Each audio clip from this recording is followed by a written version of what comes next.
നടത്തുമാറാകട്ടെ. അള്ളാഹു പരിശുദ്ധമായ ഖുർആനിൽ ഒരു ചോദ്യം ചോദിച്ചു. ഇങ്ങനെയൊക്കെ മതിയോ എന്നാണ് അള്ളാഹുവിൻ്റെ ആ ചോദ്യം. അതെന്താണ്? അലം യഅനി ലില്ലദീന ആമനൂ അൻ തഖ്ശഅ ഖുലൂബുഹും ലിദിക്രില്ലാഹ് ഖാല അല്ലാഹു അസ്സ വജൽ. ഓ വിശ്വാസികളായ ജനങ്ങളെ, നിങ്ങൾ ഇങ്ങനെയായാൽ മതിയോ? നിങ്ങളെ കൽബുകൾ അള്ളാഹുവിനെ പേടിക്കാൻ സമയമായിട്ടില്ലേ?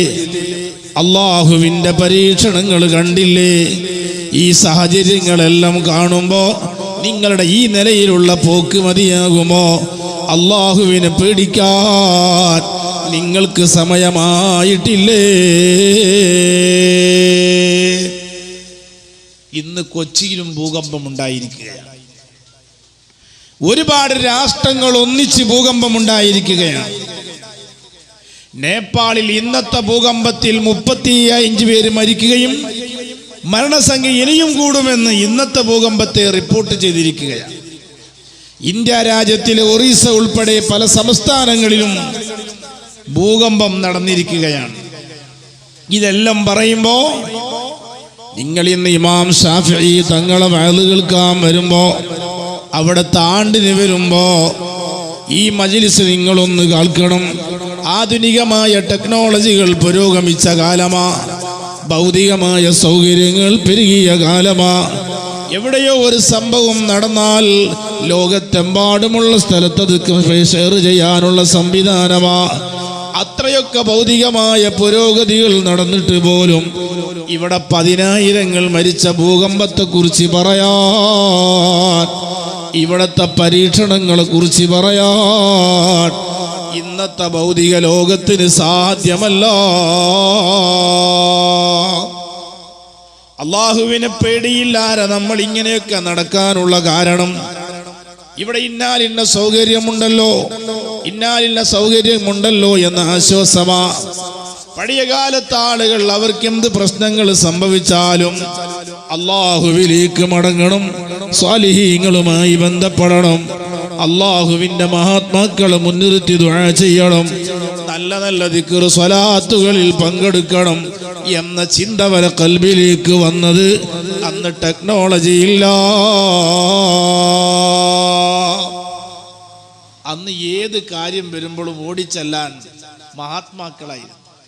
ഇന്നും അങ്ങനെ തന്നെയാണ്. പക്ഷേ ആളുകൾക്കൊരു ധാരണ, ഞാനിപ്പോ ഇങ്ങനെയൊക്കെ മതി. കാരണം ഒരു രോഗം വന്നാൽ നമ്മളെ ഹരിപ്പാടും മെഡിക്കൽ കോളേജിൽ കല്ലിട്ടിയിൽ എങ്ങനെന്താ ബേജാറുള്ളത്? പോരാ, ഹരിപ്പാടല്ലേ കല്ലിട്ടത്. വേറെ എന്തെങ്കിലും പ്രശ്നം പറ്റിയാൽ ഭൗതികമായ സൗകര്യം പെരുകിയിട്ടില്ലേ, പിന്നെന്താ പേടിക്കാൻ? അപ്പോഴാണ് വലിയ മാരകമായ വിഷമത്തിൽ അകപ്പെട്ട ഒരാളോട് ഉസ്താദ് പറയാ, ഇവിടെ സ്വലാത്തുണ്ട്, ഇവിടെ ഷാഫി മാമന്റെ ആണ്ടുണ്ട്. അപ്പോ ആ ഒരു വിശ്വാസവും ആ ഒരു ദൃഢനിശ്ചയവും നമ്മുടെ കൽബിലേക്ക് വരാതിരിക്കാനുള്ള കാരണതാണ്. നിങ്ങൾ ആലോചിക്കണം, 10,000 മരണപ്പെട്ട നേപ്പാളിന്റെ ഭൂകമ്പത്തിന്റെ ചരിത്രം കേട്ടപ്പോ ആ ഭൂകമ്പത്തെ കുറിച്ച് പറയാൻ ഒരു സെക്കൻഡ് മുമ്പ് പറയാൻ ആളുണ്ടായോ? 10 മിനിറ്റ് മുമ്പ് പറയാൻ ആളുണ്ടായോ? ഇവിടെ ഇങ്ങനെ സംഭവം നടക്കുന്നു എന്ന് പ്രവചിക്കാൻ ഇവിടുത്തെ ശാസ്ത്രത്തിന് കഴിഞ്ഞോ? ഒരാൾക്കും കഴിഞ്ഞില്ല, രക്ഷപ്പെടുത്താൻ കഴിഞ്ഞില്ല. ലോകത്ത് 3 രാഷ്ട്രങ്ങളാണ് ആ രംഗത്ത് കഴിവുള്ള ആൾക്കാർ. ജപ്പാനും ജർമ്മനിയും സ്പെയിന് പോലത്തെ ഫ്രാൻസ് പോലത്തെ വലിയ രാഷ്ട്രങ്ങളാണ്. 48 ലക്ഷം മില്യൺ ഡോളറുകളാണ് അവർ സംവിധാനിച്ചത് ഈ രാജ്യത്ത് ഭൂകമ്പത്തെ കണ്ടുപിടിക്കാനൊരു മിഷനറിക്ക് വേണ്ടി. ഏതായിരുന്നാലും ഒരു രാജ്യത്തിന്റെ വരുമാന ചെലവ് 20 ലക്ഷത്തിലധികം മില്യൺ ഡോളറാണ്. അതിന്റെ 10 മടങ്ങ് ചെലവഴിക്കുന്നത് ഈ രാഷ്ട്രത്തെ അട്ടിമറിക്കുന്ന ഭൂകമ്പത്തെ എങ്ങനെ കണ്ടുപിടിക്കുമെന്നറിയാനാണ്. എന്നാൽ ഈ ഭൗതികമായ ടെക്നോളജിയായ 48 ലക്ഷം മില്യൺ ഡോളർ ചെലവഴിച്ച ആ ഉപകരണത്തിന് 1 മണിക്കൂർ മുമ്പ് പറയാൻ കഴിയുമോ? ഇല്ല. അരമണിക്കൂർ മുമ്പ് പറയാൻ കഴിയുമോ? ഇല്ല. 10 മിനിറ്റ് മുമ്പ് പറയാൻ കഴിയുമോ? ഇല്ല. 10 സെക്കൻഡുകൾക്ക് മുമ്പ് 10 മിനിറ്റ് മുമ്പ് പറയാൻ കഴിയോ? ഒരു 10-20 സെക്കൻഡ് മുമ്പ് പറയും ഇവിടെ ഭൂകമ്പം നടക്കാൻ പോകുന്നുണ്ട്. നിങ്ങൾ ആലോചിച്ച് നോക്കൂ, എന്ത് ചെയ്യാൻ കഴിയും?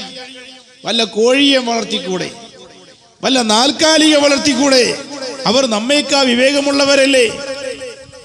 നിങ്ങളറിയണം, അർദ്ധരാത്രി സമയത്ത് ആലയിൽ നിന്ന് പശുക്കൾ കരഞ്ഞാൽ, അർദ്ധരാത്രി സമയത്ത് ജീവികൾ പക്ഷികൾ കരഞ്ഞാൽ, നിങ്ങൾ രാത്രി ടോർച്ചെടുത്ത് ചെന്ന് നോക്കുക, എന്താ കരയാനുള്ള കാരണം?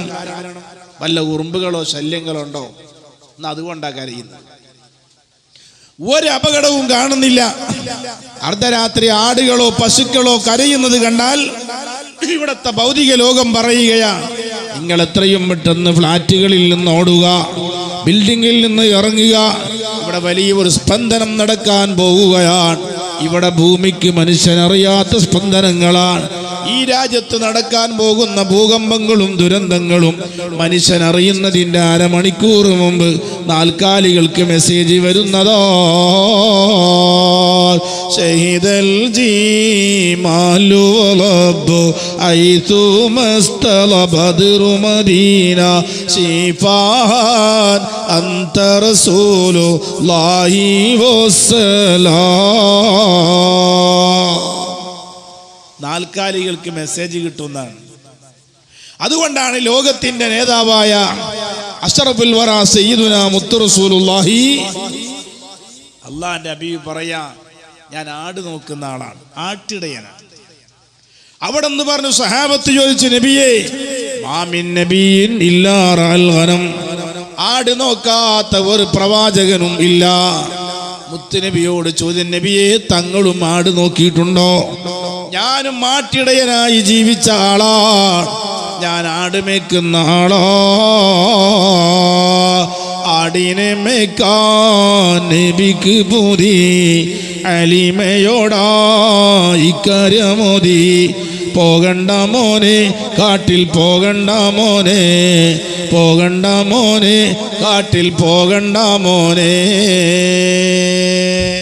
ഹബീബായ സയ്യിദുനാ മുത്തു റസൂലുള്ളാഹി പ്രവാചകത്വത്തിന്റെ ഔന്നത്യ പദവിയിൽ നിന്നിട്ട് പറയാ, ഞാൻ ആട്ടിടയനാണ്. എന്താ കാരണം? നാൽക്കാലികൾക്ക് ഭൂകമ്പത്തെ കണ്ടുപിടിക്കാനുള്ള വിവരമുണ്ട്, അവർക്കതിൽ കഴിവുകളുണ്ട്. മനുഷ്യനറിയാത്ത ഒരുപാട് വിവരങ്ങൾ ഇവിടത്തെ ജന്തുക്കൾക്ക് അള്ളാഹു നൽകിയിരിക്കുകയാണ്. അതുകൊണ്ട് പ്രിയപ്പെട്ടവരെ, അള്ളാഹുവിന്റെ പരീക്ഷണങ്ങൾ ഇങ്ങനെ വന്നുകൊണ്ടിരിക്കുമ്പോ ആ വരുന്ന സമയം നമ്മളൊന്ന് വിലയിരുത്തണം. അതെന്താ? റജബ്, ശഅബാൻ, റമളാൻ എന്ന് പറയുന്ന ഒരു വലിയ പൊതുമാപ്പിന്റെ കാലാവധിയിലേക്ക് നമ്മൾ കടന്നിരിക്കുകയാണ്.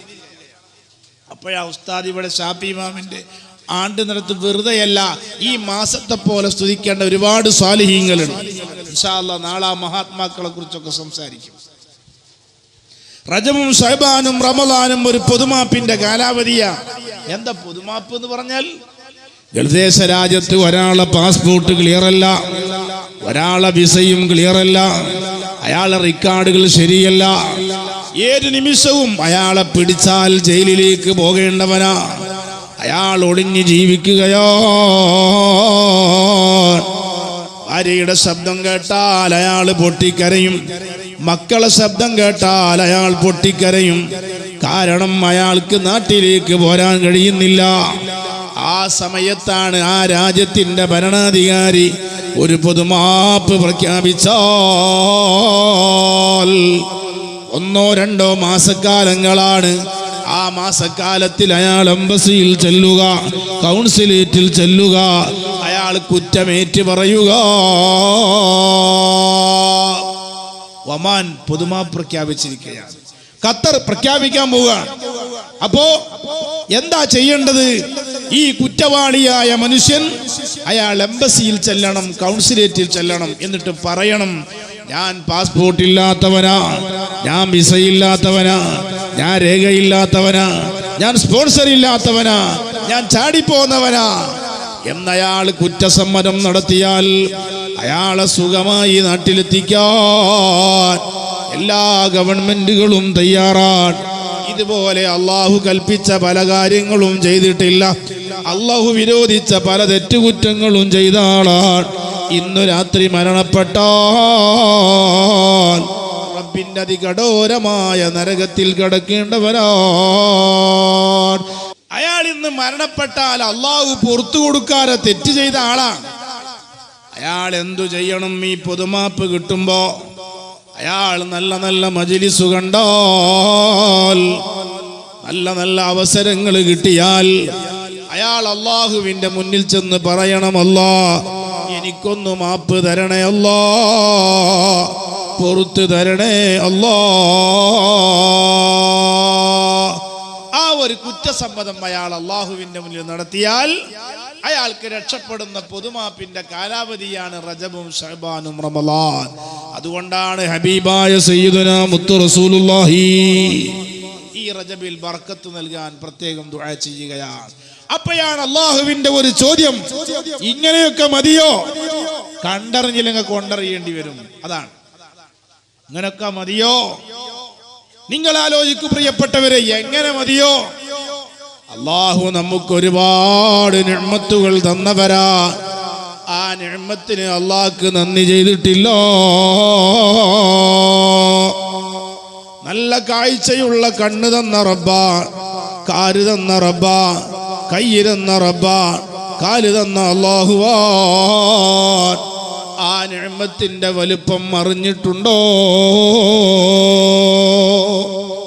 ബഹുമാനപ്പെട്ട നബിയുല്ലാഹി സുലൈമാൻ നബി അലൈഹിസ്സലാമിന്റെ മുന്നിൽ ഒരാൾ കയറി വന്നിട്ട് പറയുകയാണ്, ഓ പ്രിയപ്പെട്ട സുലൈമാൻ നബിയേ, എനിക്കെന്റെ റബ്ബ് ഒരു നിഅ്മത്തും തന്നിട്ടില്ല. നിങ്ങൾക്ക് ധാരാളം റബ്ബ് നിഅ്മത്ത് തന്നവരാണ്. ഇവിടത്തെ പക്ഷികൾ അങ്ങയുടെ പോസ്റ്റ്മാനാണ്, ഇവിടത്തെ കാറ്റുകൾ അങ്ങയുടെ ഹെലികോപ്റ്ററാണ്, ഉറുമ്പ് വരെ അങ്ങയുടെ സൈന്യങ്ങളാണ്. മനുഷ്യവർഗത്തെയും ജിന്നുവർഗത്തെയും മുഴുവൻ ജീവജാലങ്ങളും കീഴ്പ്പെടുത്തി തന്ന മഹാനാൻ. എനിക്കെന്റെ റബ്ബ് ഒരു നിഅ്മത്തും തന്നിട്ടില്ല.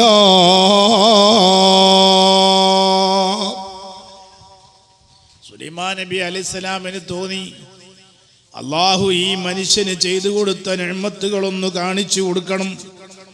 എന്റെ അകത്തളത്തിൽ പോയി 50,000 ദീനാറിന്റെ ഒരു കവറെടുത്ത് കൊണ്ടുവരികയാ. ഇയാളെ കയ്യിൽ കൊടുക്കുമ്പോ ഇയാളിങ്ങനെ ആഹ്ലാദം കൊണ്ട് തുള്ളുകയാ. കാരണം ഒരു പുരുഷായുസ് മുഴുവനും ജീവിക്കാനുള്ള സ്വത്ത് കിട്ടുകയാണ്. അയാൾ സന്തോഷത്തോടെ 50,000 ദീനാറ് കൈപ്പറ്റുമ്പോ സുലൈമാൻ നബി അലൈഹിസ്സലാം പറയുന്നു, ഓ പ്രിയപ്പെട്ട മനുഷ്യ, ഇത് മുഴുവനും നിങ്ങൾക്കുള്ളതാണ്. പക്ഷേ ഇതിന് പകരമായി നിങ്ങൾ പിരിഞ്ഞു പോകുന്ന സമയം നിങ്ങളെ 2 കണ്ണിനും കാഴ്ചയില്ല. ഇതിന് പകരമായി 50,000 ദീനാറ് തരുകയാണ്. അയാൾ പറഞ്ഞു, വേണ്ട സുലൈമാൻ നബിയെ, എനിക്കെന്റെ കണ്ണു മതി, നിങ്ങളുടെ കാശ് വേണ്ട.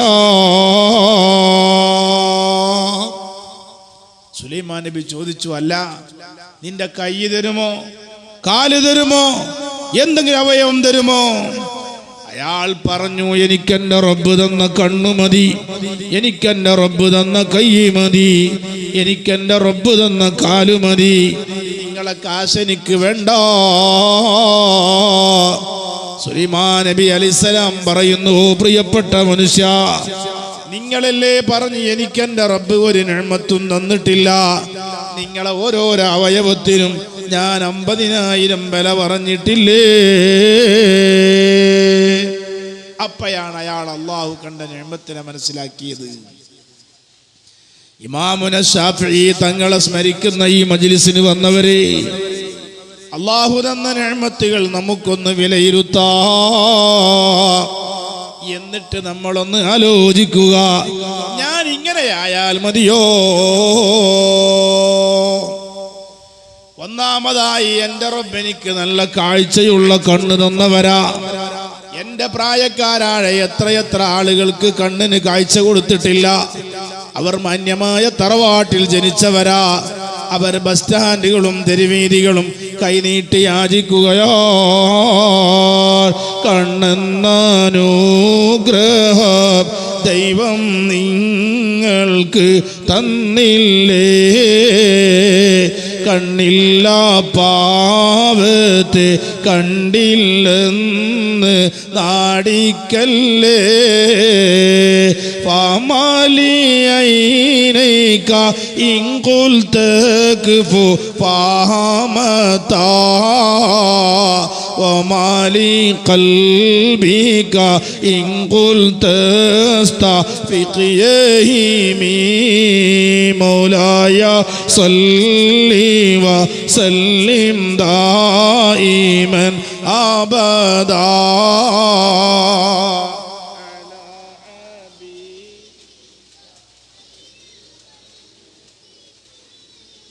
എന്നെപ്പോലെ മാന്യ തറവാട്ടിൽ ജനിച്ച ആളാ. അയാൾ ബസ് സ്റ്റാൻഡുകൾ കൈനീട്ടുകയാ. അയാൾക്ക് അള്ള കണ്ണിന് കാഴ്ച കൊടുത്തിട്ടില്ല. ഈ കണ്ണ് തന്ന റബ്ബിന് നന്ദിയായി നിഅമത്തായി ഞാൻ എന്താണ് ചെയ്തിട്ടുള്ളത്? ദിനം പ്രതി വരുന്ന പത്രങ്ങൾ വായിച്ചവരല്ലേ, മാസികയും വീക്കിലിയും കണ്ടവരല്ലേ, അന്നാനത്തെ സീരിയലും ചാനലും കാണുന്നവരല്ലേ, എൻ്റെ മൊബൈൽ ഫോണിൽ മോശപ്പെട്ട സ്ക്രീനുകൾ കണ്ടവരല്ലേ. അള്ളാന്റെ കലാമായ ഖുർആൻ അതൊന്ന് മറിച്ചിട്ട് നോക്കി എന്ന് പറയാൻ ഇന്നെൻ്റെ പട്ടികയിലുണ്ടോ?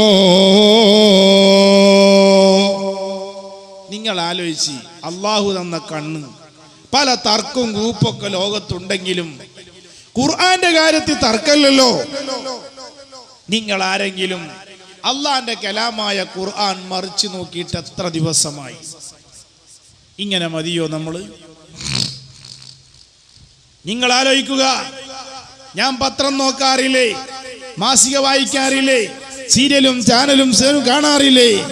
അള്ളാന്റെ കലാമായ ഖുർആൻ അത് ഓതിന്ന് വേണ്ട, ഒന്ന് മറിച്ചിട്ട് നോക്കി എന്ന് പറയാൻ എൻ്റെ പട്ടികയിലില്ല. ആർക്ക് അഭിമാനത്തോടെ പറയാൻ കഴിയാ? ഇല്ല. എന്നാൽ ഈ കണ്ണിന്റെ കാഴ്ച നഷ്ടപ്പെട്ടാൽ ലോകത്ത് ഒരു ശക്തിക്കും തരാൻ കഴിയില്ല. കണ്ണിന്റെ കാഴ്ച എങ്ങനെ പോയിക്കൊണ്ടിരിക്കുന്ന ഒരു കാല. നാളെ റബ്ബിന്റെ കോടതിയിൽ വരുമ്പോഴോ ഇന്ന സമഅ വൽ ബസറ വൽ ഫുആദ കുല്ലു ഉലൈക കാന അൻഹു മസ്ഊലാ ഖാല അല്ലാഹു അസ്സ വജൽ.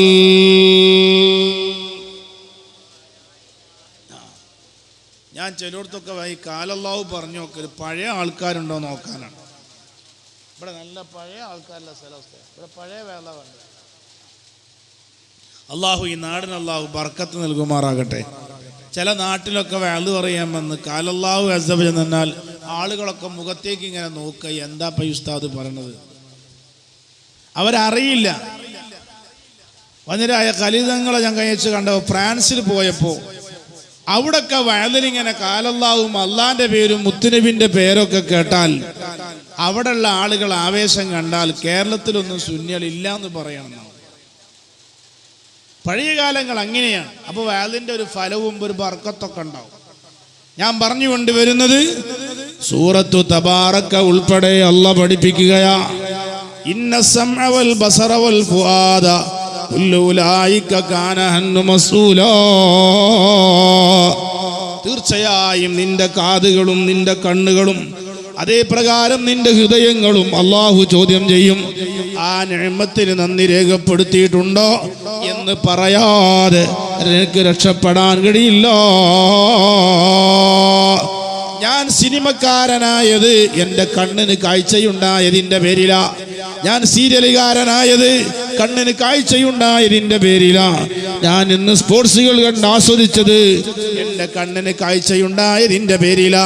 എൻ്റെ മൊബൈലിൽ മോശപ്പെട്ട സ്ക്രീനുകളും ബ്ലൂ ഫിലിമുകൾ വരെ ഞാൻ കണ്ടു നടന്നത് എൻ്റെ കണ്ണിന് കാഴ്ചയുണ്ടായതിൻ്റെ പേരിലാ. ഈ സമയത്ത് എൻ്റെ കാഴ്ച തന്ന റബ്ബിന് നന്ദിയായി അവൻ്റെ കലാമായ ഖുർആൻ അത് മറിച്ചിട്ട് നോക്കി എന്ന് പറയാൻ എൻ്റെ പട്ടികയിലില്ല. വെറുതെയാണോ ഭൂകമ്പം നടക്കുന്നത്? ഒരു മനുഷ്യൻ മരിച്ചാൽ അയാളെ ഖബറിൽ വെച്ചാൽ മൂന്നാമത്തെ ദിവസമാകുമ്പോ നല്ല മനുഷ്യന്റെ റൂഹ് ഇല്ലിയൂനയിലാണ്, ചീത്ത മനുഷ്യന്റെ ആത്മാവ് സിജ്ജീനിലാണ്, അവന്റെ ബോഡി ഏതോ ഖബർസ്ഥാനിലാണ്. മൂന്നാമത്തെ ദിവസമാകുമ്പോ ആ റൂഹ് റബ്ബിനോട് സമ്മതം ചോദിച്ച് അവന്റെ ബോഡിയെ കാണാൻ അവിടത്തെ ഖബർസ്ഥാനിലേക്ക് വരുന്നതാണെന്ന് വഅലമൂ യാ ഉമ്മത്ത സയ്യിദിനാ മുഹമ്മദ്. പ്രിയപ്പെട്ടവരെ, നിങ്ങൾ ആലോചിക്കണം, ആ മൂന്നാമത്തെ ദിവസത്തിന്റെ പേരെന്താണെന്നറിയോ? ഞങ്ങളെ മലബാറിലൊക്കെ പറയും കണ്ണോക്ക് എന്നാണ്. നിങ്ങളെ ഈ ഭാഗത്ത് എന്താ പറയുക സാർ? ആ മൂന്നാം ഫാത്തിഹ. അന്നൊരു ഫാത്തിഹ വെക്കാനുള്ള കാരണം എന്താണ്? ഞങ്ങളെ ഭാഗത്ത് കണ്ണോക്ക് എന്ന് പറയും പഴയ കാരണവന്മാർ. മൂന്നാം ഫാത്തിഹ എന്ന് പറഞ്ഞ എന്താണെന്നറിയോ? അന്ന് നമ്മളെ കണ്ണു പോണ ദിവസമാണ്. ഒരു മനുഷ്യൻ മരണപ്പെട്ടാൽ അയാളെ ശരീരത്തിൽ നിന്ന് മൂന്നാമത്തെ ദിവസം അയാളെ കണ്ണ് ചീഞ്ഞ് താഴേക്ക് വീണ് പോകും. അതാണ് കണ്ണോക്ക്. നിങ്ങൾക്കറിയണം, കണ്ണെന്ന് പറഞ്ഞാൽ അത് ചില്ലറ അവയവമല്ല. രണ്ട് കണ്ണാലെ കാണുന്ന ഈ ജനം, രണ്ട് കണ്ണില്ല കാണാത്ത ഈ മനം, കണ്ട് ചോദിക്കാൻ വയ്യെന്നോർക്കണം, എല്ലാം ദൈവികമായ പരീക്ഷണം. നമ്മളിങ്ങനെ കേൾക്കുമ്പോൾ തന്നെ തരിച്ചു പോവുക. ഗൾഫ് രാജ്യത്ത് പോയാൽ, ആധാറിന് പോയാൽ, പാസ്പോർട്ടിന് പോയാൽ ഇന്ന് കണ്ണാണ് പ്രധാനപ്പെട്ട രേഖ. Eye test. മനുഷ്യന്റെ ജനനം മുതൽ മരണം വരെ ഒരു മാറ്റമില്ലാതെ തുടരുന്ന അവയവമാണ് അവന്റെ കൃഷ്ണമണി. അതുകൊണ്ടാണ് മൂന്നാമത്തെ ദിവസം അവന്റെ കണ്ണ് ചീഞ്ഞു പോകുന്ന ദിവസമാണ്. ജന്നത്തി വന്നാർ എന്ന ഗ്രന്ഥത്തിൽ കാണാം. മൂന്നാമത്തെ ദിവസമാകുമ്പോ അയാളെ കണ്ണിന് പരിക്ക് പറ്റുകയാ. ആ വലിയ മഹത്വമുള്ള കണ്ണല്ലേ എന്റെ തെറ്റിന് കാരണമായത്. ഞാൻ ഇങ്ങനെ ജീവിച്ചാൽ മതിയോ? എന്റെ കണ്ണുകൊണ്ട് നാളെ റബ്ബിന്റെ കോടതിയിലേക്ക് വല്ലതും സമ്പാദിക്കാൻ എന്റെ കയ്യിലുണ്ടോ? ഒരാൾ രാവിലെ എണീറ്റപ്പോ കണ്ണിന് കാഴ്ചയില്ലെങ്കിൽ അയാൾ വിദഗ്ധമായ ഡോക്ടറെ കണ്ടാൽ ആ ഡോക്ടർ അയാളുടെ ഓപ്പറേഷൻ വേണം, കറുത്ത കണ്ണട ധരിക്കണം, എന്ത് നിർദ്ദേശം കൊടുത്താലും അയാൾ സ്വീകരിക്കും. കാരണം അയാൾക്ക് ഡോക്ടറോട് നന്ദിയുണ്ട്, പടച്ച റബ്ബിനോട് നന്ദിയില്ല. നീ എന്താ സീരിയൽ കാണാത്തത്? നീ എന്താ മൊബൈലിലേക്ക് നോക്കാത്തത്? ഡോക്ടർ ഒരു മാസക്കാലം റെസ്റ്റ് എടുക്കാൻ പറഞ്ഞിരിക്കുകയാണ്. ആ കണ്ണിന് നല്ല കാഴ്ചയുള്ള സമയം അല്ലാഹു തആല ഖുർആൻ ഓതാൻ പറഞ്ഞില്ലേ? നോക്കിയാൽ കൂലി കിട്ടുന്ന കാര്യമല്ലേ? നിന്റെ ഉമ്മാന്റെ മുഖത്ത് നോക്കുക, നല്ല നല്ല സ്വാലിഹീങ്ങളെ മുഖത്ത് നോക്കുക, ആ ഖുർആൻ ഒന്ന് മറിച്ച് നോക്കുക, നല്ലത് വായിക്കുക. അതൊന്നും ഞാൻ ചെയ്തിട്ടില്ല. അന്ത ശഫൈത സംനാഅമ അന്ത ശഫൈതൽ ബറസ വഹുമ്മ അന്ത ശഫൈത മരീദൻ സുർത അന്ത മരീദുത ഫല്ലാഹു ഹംദൻ ലില്ലാഹിൽ മന്നാനി അലാ മർളാത്തില്ലാഹി അന്ത ശഫൈത സംനാഅമ أنت شفيت البرص وهما أنت شفيت مريضا زرت عفى الله حمدا لله المنان على مرضات الله. ഹബീബായ സയ്യിദുനാ മുത്ത് റസൂലുള്ളാഹി തങ്ങളെ മിസത്ത് കൊണ്ടോ ഔലിയാക്കളെ കറാമത്ത് കൊണ്ടോ നമ്മളെ കണ്ണ് നന്നാവുക എന്നല്ലാതെ നമ്മുടെ കണ്ണിന് രോഗം പറ്റിയാൽ അത് ചികിത്സിക്കാൻ ഭൗതിക ടെക്നോളജിക്ക് കഴിയില്ല. കണ്ണ് നഷ്ടപ്പെട്ട ആർക്ക് കഴിയും? പിന്നെയോ ചില ആളുകൾ മനസ്സിലാക്കണം, ഈ വാളുകൾക്ക് സമൂഹത്തോട് ഞാൻ ചോദിക്കുകയാണ്, ഇവിടെ ഈ സിനിമ കാണുന്ന, ഈ ബ്ലൂ ഫിലിം കാണുന്ന ഈ വീക്കിലി വായിക്കുന്ന, ഈ മോശപ്പെട്ടത് ചെയ്യുന്ന കണ്ണുള്ളവരെ, ആരെങ്കിലും ഒരു കണ്ണ് തരാൻ തയ്യാറുണ്ടോ? 10 ലക്ഷം ഉറുപ്പിക ഞാൻ ഇപ്പം തരാം. ഏതെങ്കിലും ഒരു പാവപ്പെട്ട അന്ധം ഖുർആൻ ഓതട്ടെ. എന്താ കാരണം? നേത്രദാന ശാസ്ത്രക്രിയ പുരോഗമിച്ച ഒരു കാലഘട്ടത്തിലാണ് നമ്മളുള്ളത്. അതൊക്കെ കണ്ണിന് ശക്തിയുണ്ടെങ്കിൽ, പാടെ കണ്ണ് നഷ്ടപ്പെട്ടാലോ ആർക്ക് തരാൻ കഴിയും? അതുകൊണ്ടാണ് ഹബീബായ മുത്തുനബിയുടെ മുഅ്ജിസത്ത് കൊണ്ട് കിട്ടിയേക്കാം, ഔലിയാക്കളുടെ കറാമത്ത് കൊണ്ട് കിട്ടിയേക്കാം. അത് പിന്നെ നമ്മുടെ ബുദ്ധി കൊണ്ട് അളക്കേണ്ടതല്ല, ടെക്നോളജി കൊണ്ട് അളക്കേണ്ടതല്ല, നമ്മുടെ ബുദ്ധിക്കപ്പുറമാണ്. അതുകൊണ്ടല്ലേ ഇവിടെ മഹാത്മാക്കളെ ആണ്ടുകളൊക്കെ നടത്തുന്നത്. അവരെ ബർക്കത്ത് കൊണ്ട് അള്ളാഹു നമ്മുടെ കണ്ണ് രോഗികൾ, അവർക്ക് അള്ളാഹു കാഴ്ച നൽകുമാറാകട്ടെ. കണ്ണ് നഷ്ടപ്പെട്ടുകൊണ്ടിരിക്കുന്ന ഒരു കാലാണ് ഇപ്പോൾ, കാഴ്ച കുറഞ്ഞുകൊണ്ടിരിക്കുന്ന കാലാണ്. ഇവിടെ ഭൗതികമായ സൗകര്യങ്ങളെ കൊണ്ട് ഒരാളെ കണ്ണ് പോയാൽ അയാൾ കുടുങ്ങിയരുത് തന്നെ. ഞാൻ ചില വേത്തുകളും പാട്ടുകളൊക്കെ പാടുമ്പോൾ ബഹുമാനപ്പെട്ട ആശിഖുർ റസൂൽ കുണ്ടൂർ ഉസ്താദ് അല്ലാഹു ദറജേറ്റി കൊടുക്കുമാറാകട്ടെ, മുത്തുനബിയുടെ മദ്ഹിൽ ലയിച്ചു ചേർന്ന, ഇഷ്കിൽ ലയിച്ചു ചേർന്ന, ഇത് നിങ്ങളൊക്കെ ബുർദയുടെ ആളായെങ്കിൽ കേരളത്തിൽ ബുർദയുടെ തരംഗമുണ്ടാക്കി ചേർത്ത ഒരു വലിയ മഹാനാണ് ബഹുമാനപ്പെട്ട കുണ്ടൂർ ഉസ്താദ്. കേരളത്തിലെ ബുർദന്റെ തരംഗം തന്നെ കുണ്ടൂർ ഉസ്താദാണ്. ഞാൻ ആ ഭാഗത്തേക്ക് കിടക്കുന്നില്ല. അപ്പൊ ആ ഉസ്താദിന്റെ കുറെ ബെയ്ത്തും പാട്ടൊക്കെയാണ് ഞാൻ ചെല്ലുന്നത്. ഏകദേശം 20-ലധികം കൊല്ലമായി ഞാൻ അഹ്സനിയായി കുണ്ടൂർ ഉസ്താദിന്റെ കീഴിലാണ്. നിങ്ങളെ ഈ നാട്ടിൽ നിന്നൊക്കെയും ആ സ്ഥാപനത്തിൽ പഠിക്കുന്ന കുട്ടികളുണ്ട്. അള്ളാഹു ഉയർച്ച കൊടുക്കുമാറാകട്ടെ. എന്താ എപ്പോഴും ഇസ്കുൻ നബിയ, വേറൊരു ചിന്തയുമില്ല. അവിടെ ബഹുമാനപ്പെട്ട് പറഞ്ഞ എഴുത്താണത്. നബിയെ തങ്ങൾ അന്ധന്മാർക്ക് കാഴ്ച കൊടുത്തിട്ടുണ്ടല്ലോ ഇല്ലേ? മഹാനായ ഖതാദ റളിയല്ലാഹു അൻഹു വന്നിട്ട് പറയാ, യാ റസൂലല്ലാഹ്,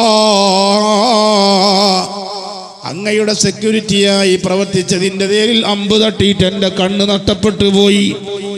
ഈ കണ്ണിതാ താഴേക്ക് വീണുപോയിരിക്കുകയാണ്. തങ്ങൾ എന്റെ കാഴ്ചശക്തി തിരിച്ചു തരണം യാ റസൂലല്ലാഹ്.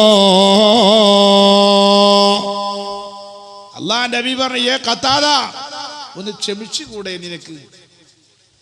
ഖതാദ റളിയല്ലാഹു അൻഹു പറഞ്ഞു, യാ റസൂലല്ലാഹ്, ഞാൻ എൻ്റെ വീട്ടിൽ നിന്ന് പുറത്തിറങ്ങുമ്പോ എൻ്റെ ഭാര്യ എൻ്റെ 2 കണ്ണും കണ്ട് ആസ്വദിച്ചവളാൻ. ഈ കണ്ണ് നഷ്ടപ്പെട്ട രൂപത്തിൽ ഞാൻ എൻ്റെ വീട്ടിലേക്ക് ചെന്നാൽ എൻ്റെ ഭാര്യ എന്നെ ഉപേക്ഷിക്കാൻ കാരണമാണ്. എനിക്കാണെങ്കിൽ ഒരു ഭാര്യയില്ലാതെ ജീവിക്കാനും കഴിയില്ല. അന മുബ്തലം ബിഹുബ്ബിൻ നിസാ, ഞാൻ വലിയ വികാരം കൊണ്ട് പരീക്ഷിക്കപ്പെട്ടവനാ. അതുകൊണ്ട് തങ്ങൾ എൻ്റെ കണ്ണിന്റെ കാഴ്ച തിരിച്ചു തരണമെന്ന് പറയുമ്പോ ലോകത്തിന്റെ നേതാവായ അഷ്റഫുൽ വറാ സയ്യിദുനാ മുത്തു റസൂലുള്ളാഹി, അല്ലാഹുവിന്റെ ഹബീബിന്റെ ശറഫാക്കപ്പെട്ട കൈ കൊണ്ടങ്ങ് തടയുമ്പോ വബിഖൈസിഹിം വഖതാരതിം മന്നൈനുഹു റുദ്ദത് ബികഫിൽ മുസ്തഫൽ ഹസനായി, ആ കണ്ണങ്ങ് തിരിച്ചു കിട്ടുകയാ. അതുകൊണ്ട് ഞാൻ പറഞ്ഞുകൊണ്ട് വരുന്നത്, അള്ളാഹു തന്ന ഈ വലിയ നിഅമത്തായ നമ്മുടെ കണ്ണ്, ഇന്നു രാത്രി ഒരു നെഞ്ഞുവേദനയുണ്ടായാൽ മരിക്കാൻ കടന്നു കൊടുക്കേണ്ടവരല്ലേ? നാളെ എൻ്റെ റബ്ബ് എന്നോട് ചോദിച്ചാൽ എനിക്കൊരു നന്മ പറയാനില്ല. ഇന്ദത്തിലൂഹ ഖീഫതൻ മിൻ ഹരി നാരിലല്ലാ അത്ഫത ഹറലല്ലാ മിൻ ബിർദി ഹസ്ബി മീ. നിങ്ങൾ ആലോചിച്ച് നോക്കൂ, നമ്മളെ നരകത്തിന്റെ ചൂട് കുറക്കണം, ഒക്കെ പരിഹാരമാണ്. ഒന്നാമതായി നിങ്ങൾ നോക്കൂ, അല്ലാഹു തന്ന ഈ കണ്ണുകൊണ്ടൊരു നന്മ ചെയ്യാൻ നമ്മൾ തയ്യാറായിട്ടില്ല. അതുകൊണ്ട് അല്ലാഹുവിന്റെ പരീക്ഷണം വരും, തടുക്കാൻ കഴിയില്ല. അതാ ഞാൻ ചോദിച്ചത്, ഇങ്ങനെ മതിയോ നമ്മുടെ കണ്ണുകൊണ്ട്? ഇത്രയൊക്കെ എൻ്റെ റബ്ബ് നിഅമത്ത് ഇങ്ങനെ മതിയോ? എൻ്റെ കാതെടുത്ത് നോക്കിയാൽ ഞാൻ എപ്പോഴും മൊബൈൽ ഫോണിന്റെ എയർഫോൺ തിരികെ വെച്ച ആളാ. എപ്പോഴും മോശപ്പെട്ട പാട്ടുകൾ കേട്ട് ആസ്വദിച്ചവരാ. എന്റെ നാവെടുത്ത് നോക്കിയാൽ മോശപ്പെട്ടത് പറയുന്നവരാ. ഇങ്ങനെയുള്ള കാര്യത്തിൽ ജീവിച്ചാൽ ഞാൻ അള്ളാഹുവിന്റെ കോടതിയിൽ മറുപടി പറയാൻ എന്നെ കൊണ്ട് കഴിയില്ല. നല്ലത് പറയലില്ല, നല്ലത് കേൾക്കലില്ല. ഇപ്പൊ വയല് കേൾക്കാൻ നമ്മൾ വയല് സംഘടിപ്പിച്ചു. വന്യരായ ഉസ്താദ് അവറുകൾ, ഞാൻ എല്ലായിടത്തും പോയാൽ ആദ്യം ചോദിക്കും ഉസ്താദുമാരോട്, എല്ലാ കമ്മിറ്റിക്കിന് നമുക്കെന്താ ലക്ഷ്യം, വല്ല കാശും പിരിക്കാണ്ടോ? നിങ്ങളെ ഉസ്താദ് പറഞ്ഞത് എന്നോട് ഇവിടെ കാശ് പിരിവ് തന്നെ വേണ്ട, വയല് പറഞ്ഞാൽ മതി. അല്ലാഹു തആല സ്വീകരിക്കുമാറാകട്ടെ. കാരണം കാശുകൾ കൊടുക്കണം, ചെലവില്ലാഞ്ഞിട്ടല്ല പിരിക്കണ്ട, വയല് പറഞ്ഞുള്ളി. അതുകൊണ്ട് തന്നെ ഞാൻ പറഞ്ഞില്ലേ, വയല് പറയാണ്, ചിന്തിക്കാൻ വേണ്ടി പറയാ. നിങ്ങൾ ഓരോ ചോദിക്കുക, എന്റെ കണ്ണ്, ഞാൻ ഇന്ന് മരണപ്പെട്ടാൽ ഞാൻ എന്താ ചെയ്തത്? മരിക്കുമല്ലോ. എന്റെ കാത് കൊണ്ട് എന്ത് ചെയ്തു? കണ്ണ് വായ കൊണ്ട് എന്ത് ചെയ്തു? പഴയ കാലത്തെ ഉമ്മമാരെ പരിശോധിച്ചാൽ അവർ നല്ലത് പറയിപ്പിച്ചവരാ, നല്ലത് കേൾപ്പിച്ചവരാ. ഞാൻ ചെറിയ കുട്ടിയായിരുന്ന കാലം എന്റെ ഉമ്മ എന്നെ താരാട്ട് പാടുമ്പോ പാടിയത് നല്ല പാട്ടുകളാ. ആദി ഔവൽ മൈദരായി പാടച്ച് വെച്ച മുഹമ്മദാ, ബദറിലും ബദലെങ്കിടുന്നോരെ കാണുവാൻ വിധിയേകല്ലാ. ലാ ഇലാഹ ഇല്ലല്ലാഹു.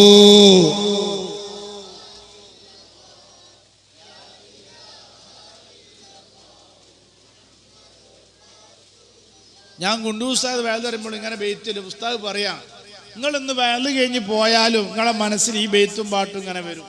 അത് നമ്മളെ സാഹചര്യം അങ്ങനെയാണല്ലോ. വയലൊന്നും കേട്ടില്ലെങ്കിലും നമ്മൾ ഏത് സാഹചര്യത്തിലാ, അതെ നമുക്ക് നമ്മളെ കുട്ടികള് ഇവിടെ ഉസ്താദ് കുറെ ബുർദ ലഭിച്ചു, ബെയ്ത്ത് ലഭിച്ചാൽ നിങ്ങളെ കൽബ് നാളെ അറിയാതെ അങ്ങനെ ചൊല്ലിക്കൊണ്ടിരിക്കും. അതിന്റെ പുറമെ നിങ്ങളെ ശ്രദ്ധ വയലിലേക്ക് കിട്ടാനും കഴിയും. അല്ലാഹു എന്ന നാവ് കൊണ്ട് ഹബീബായ സയ്യിദുനാ മുത്തു റസൂലുള്ളാഹി തങ്ങളെ സ്വലാത്ത് എല്ലാം നിങ്ങൾക്ക് അതുകൊണ്ട് കഴിഞ്ഞില്ലേ? ഈ ഉസ്താദ് ഇങ്ങനെ മജ്ലിസ് ഉണ്ടാക്കി എത്ര മൗലായ ചൊല്ലി, എത്ര സ്വലാത്ത് ചൊല്ലി. കുണ്ടൂർ ഉസ്താദ് പറയാ, ഞാൻ കുട്ടിയായിരുന്ന കാലം പൊന്നാനിയിലൂടെ പോകുമ്പോ ആ പൊന്നാനിക്കാര് എല്ലാം വെറുതെ ഇങ്ങനെ മുട്ടി നടക്കാൻ ഈ പാട്ടും പാടിയിട്ട് ഇന്നെന്റെ മനസ്സിന്നത് പോയിട്ടില്ല. ലക്ഷദ്വീപ് നാട്ടിലൊക്കെ ചെന്നാൽ അവിടെയും അങ്ങനെയാ. നമ്മുടെ കാരണന്മാരോ ഇന്ന് എവിടെയാ? പഴയ കാലത്തുള്ള സംഭവങ്ങളൊന്നുമില്ല. ഇന്നത്തെ കാലത്തിനാ സിനിമ ഗാനങ്ങളും മറ്റു മോശപ്പെട്ട പാട്ടുകളും അവർ ആരാട്ടത്തിൽ അഴിഞ്ഞാടുന്ന കാലഘട്ടമായപ്പോ അവർക്ക് നന്മയുടെ കാര്യങ്ങൾ ഏൽക്കുന്നില്ല. ഇങ്ങനെ മതിയോ എന്റെ ഉപ്പമാരെ, ഉമ്മമാരെ? മലയാള സാഹിത്യകാരനായ മോയിൻകുട്ടി വൈദ്യരെ കേട്ടിട്ടില്ലേ നിങ്ങൾ? ഇന്നത്തെ ഏത് യുവജനോത്സവങ്ങളിലും ഫസ്റ്റ് റാങ്ക് നേടല് മോയിൻകുട്ടി വൈദ്യരെ സാഹിത്യ രചനകൾക്കാണ്. മലയാള കവിയാണ്.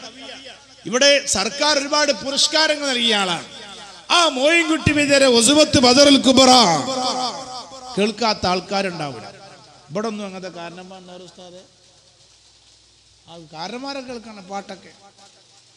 എങ്കിൽ ഞാൻ പറഞ്ഞുകൊണ്ട് വരികയാണ്, ആ മോയിൻകുട്ടി വൈദ്യർ എന്ന് പറഞ്ഞ വലിയ സാഹിത്യകാരൻ, അയാൾ കുട്ടിക്കാലത്ത് ബദറുൽ മുനീർ ഉസുലുൽ ജമാൽ എന്ന് പറയുന്ന ഒരു പ്രേമകാവ്യം പാടി. എന്നിട്ട് ഉമ്മാന്റെ മുന്നിലേക്ക് ഇങ്ങനെ കയറി വന്നപ്പോ ആ ഉമ്മ ചോദിച്ചു, എടാ മോനെ, ഇത്ര വലിയ കലാവാസനയുള്ള നീയൊക്കെ ചീത്തഗാനം പാടേണ്ടവനല്ല, പ്രേമകാവ്യം പാടേണ്ടവനല്ല. നിനക്ക് സുഹദാക്കളെ മദ്ഹ് പാടിക്കൂടെ, ബദരീങ്ങളെ മദ്ഹ് പാടിക്കൂടെ എന്ന് പറഞ്ഞ് ഉമ്മ അങ്ങോട്ട് ശകാരിച്ചു.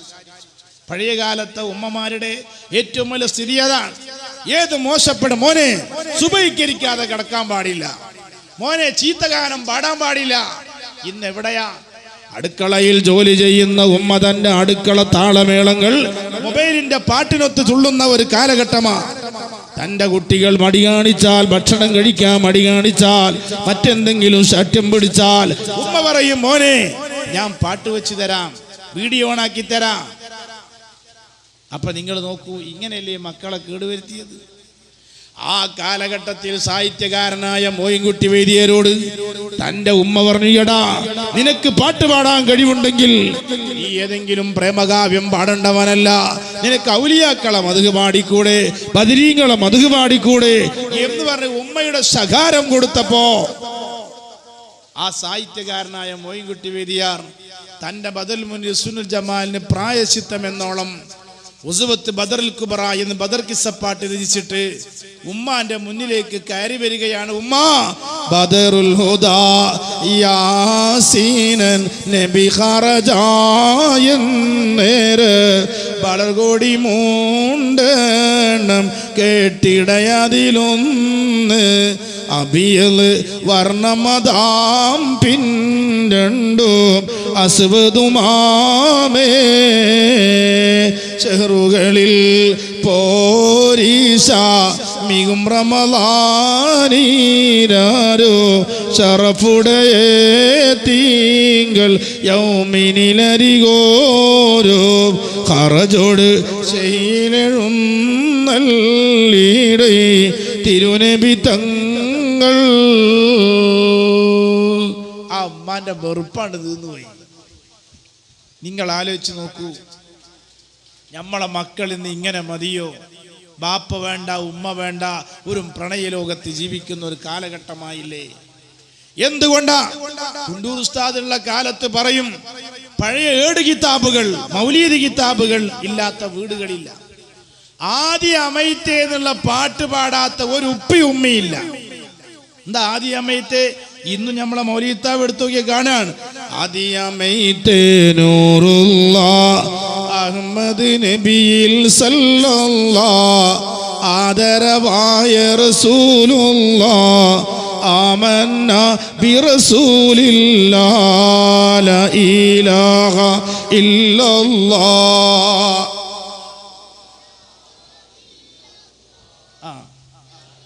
ആ താളം പഠിപ്പിക്കാൻ പഴയ കാലത്തെ ഏട് കിതാബിൽ ഇന്നും മൗലവി എടുത്തു നോക്കിയാൽ കാണാൻ കഴിയും ആ ആദ്യ അമ്മയത്തെ പാട്ട്. ഏതൊരാളും ആദ്യ അമ്മയത്തെ പാടുന്താ കാരണം?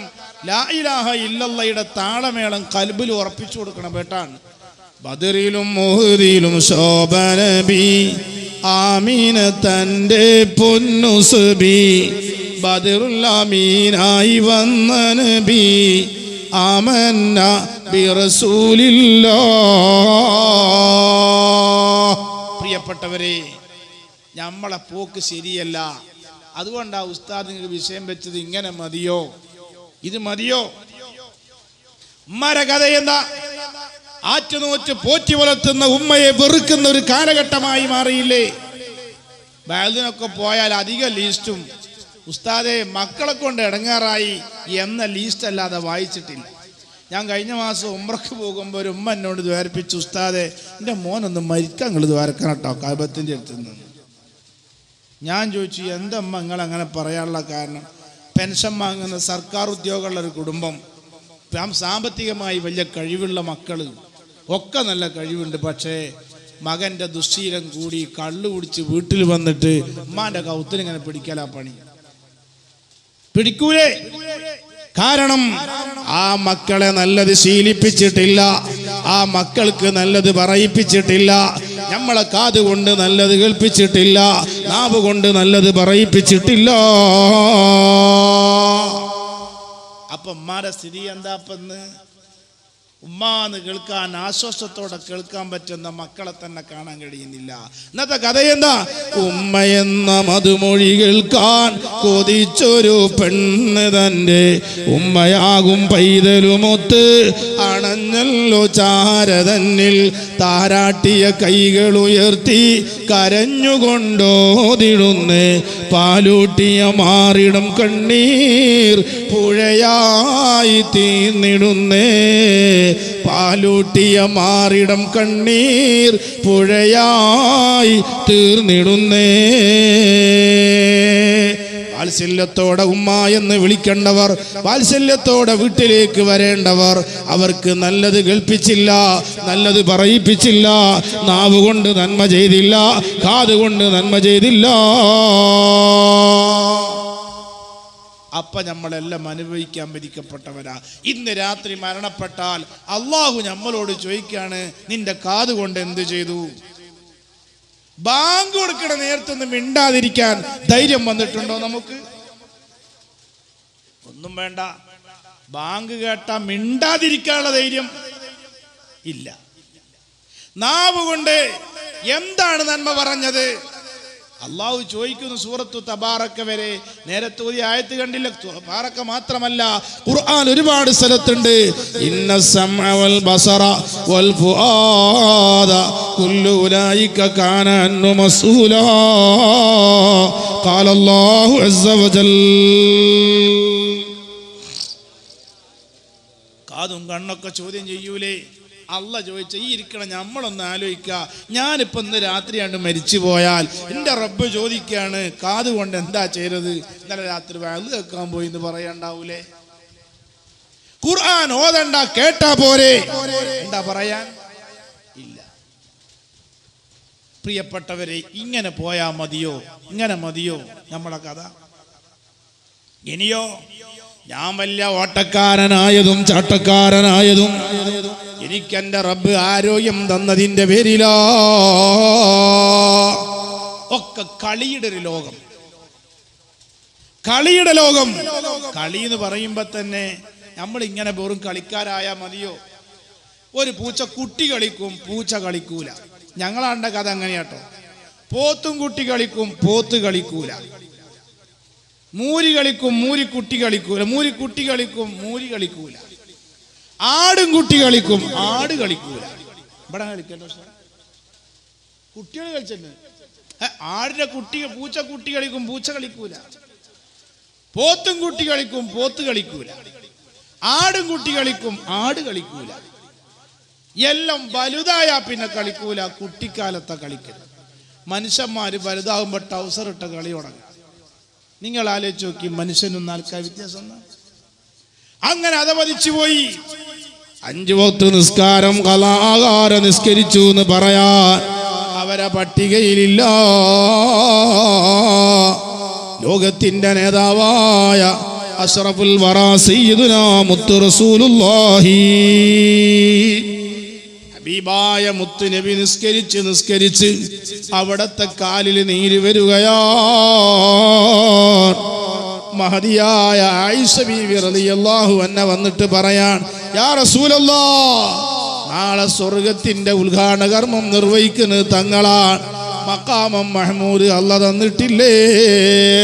സാഹിബുൽ ബുറാഖി വ റഫില റസൂലുള്ളാഹ് സലവാത്തുൻ തഹിയാത്തുൻ അലൈഹി സലാം ഖദ് വരിമൽ ഖദമു ബിതൂലിൽ ലൈലി ഖിയാമൻ ദൈദന ലില്ലാഹ് ഖദ് ഫിറദുനു ബോലിൽ ഹബീബി സലാം. നബിയെ, നാളെ സ്വർഗത്തിന്റെ ഉദ്ഘാടന കർമ്മം നിർവഹിക്കുന്നത് തങ്ങളല്ലേ? മഖാമം മഹ്മൂദ് അല്ല തന്നിട്ടില്ലേ? ഒരുപാട് പവറുകൾ അല്ല തന്നിട്ടില്ലേ? പിന്നെന്തിനാണ് നബിയെ തങ്ങൾ അവിടത്തെ കാലിൽ നീര് വരുന്നത് വരെ നിസ്കരിച്ചതെന്തിനാ? സുന്നത മൻ അഹ്യല്ലാഹ ഇലാ അനിസ്തഖത് ഖാദമാ ഉൽറാമിം വറമി മൗലായ സല്ലി വസല്ലം.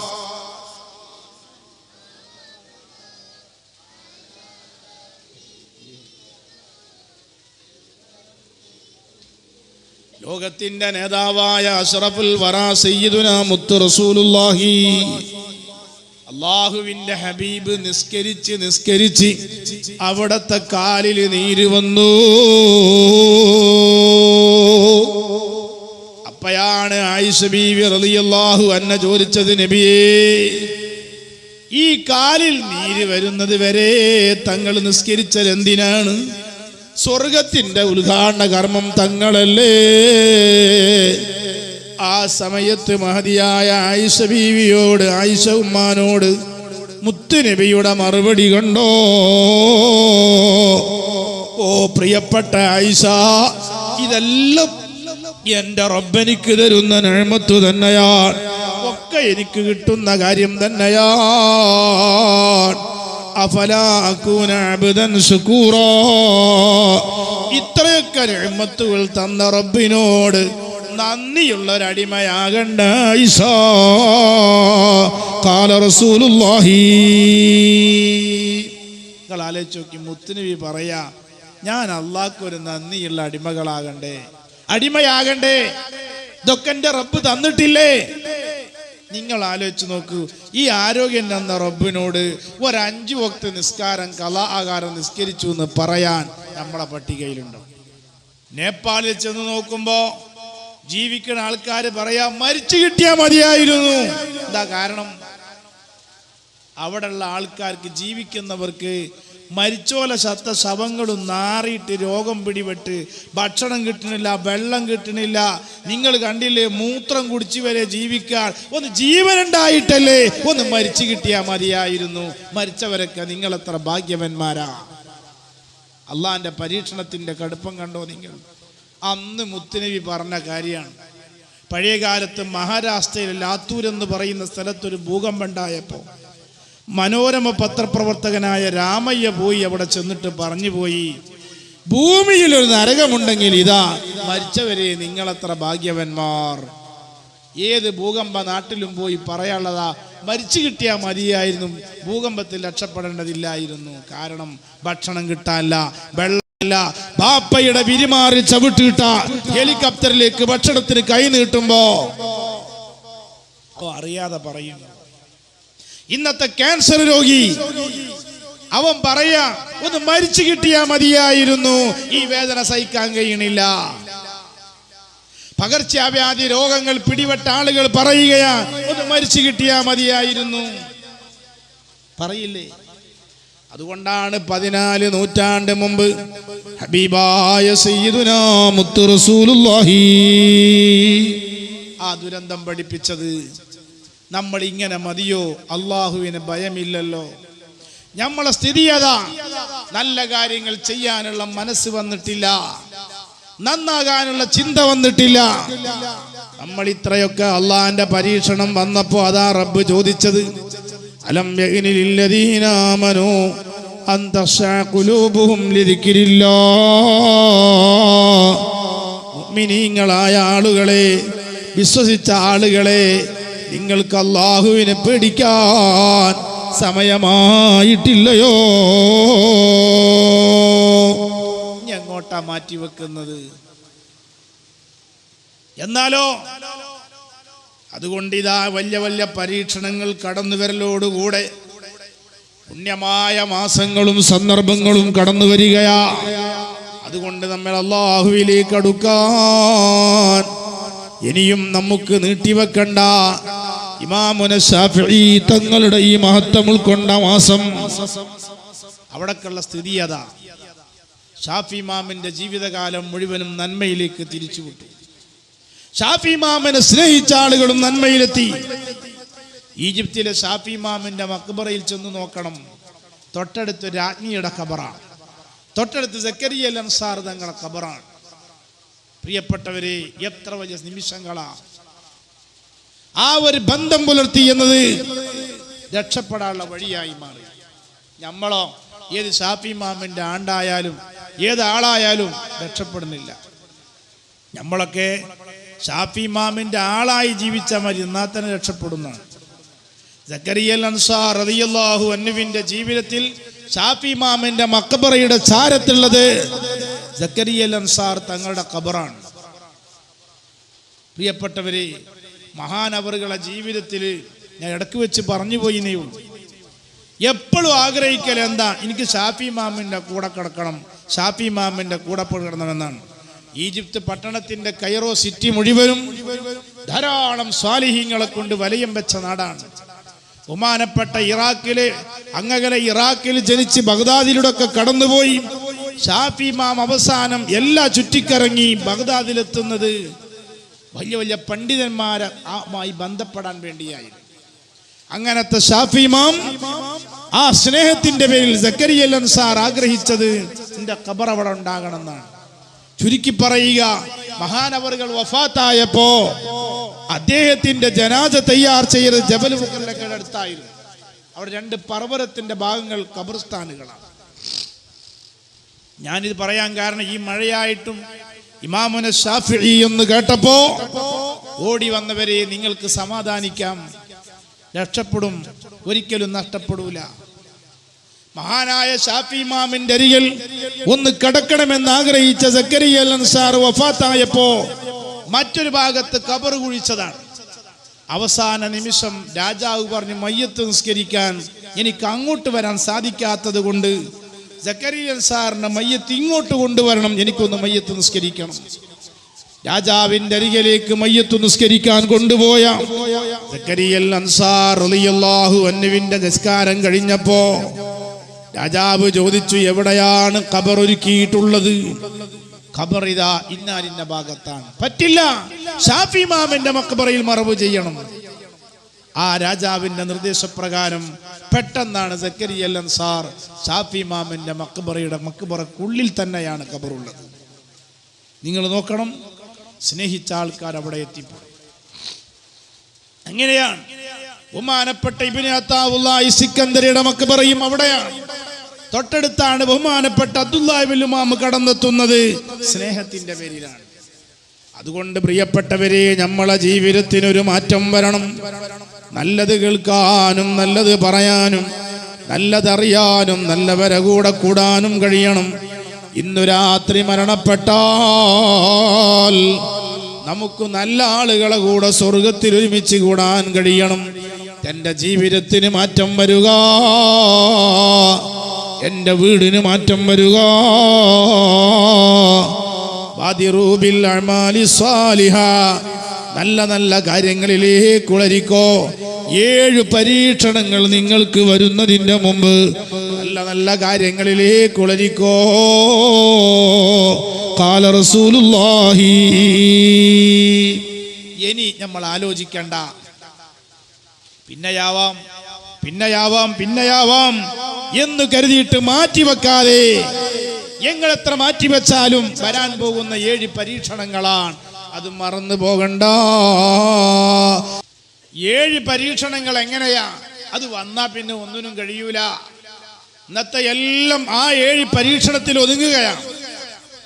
ഒന്നാമതായി അള്ളാന്റെ റസൂല് പറയുകയാണ്, അലാ തന്തളിറൂന ഇല്ലാ ഫഖറൻ മുൻസിയാ. ഖാല റസൂലുള്ളാഹി. ഇവിടെ 2 ദിവസത്തെ ഇൽമിന്റെ മജ്ലിസാണ്. അപ്പൊ വിഷയങ്ങൾ ഇങ്ങനെ മതിയോ എന്ന് ചോദിച്ചാൽ എല്ലാ വിഷയവും പറയാൻ പറ്റുന്നൊരു മജ്ലിസാണ്. അപ്പൊ അതുകൊണ്ട് കുറെ കാര്യങ്ങൾ ഉൾപ്പെടുത്തുകയാണ്. നാളെ ഇൻഷാ അല്ലാഹ് സ്വാലിഹീങ്ങളെ പറ്റി ഇവിടെ പറയും.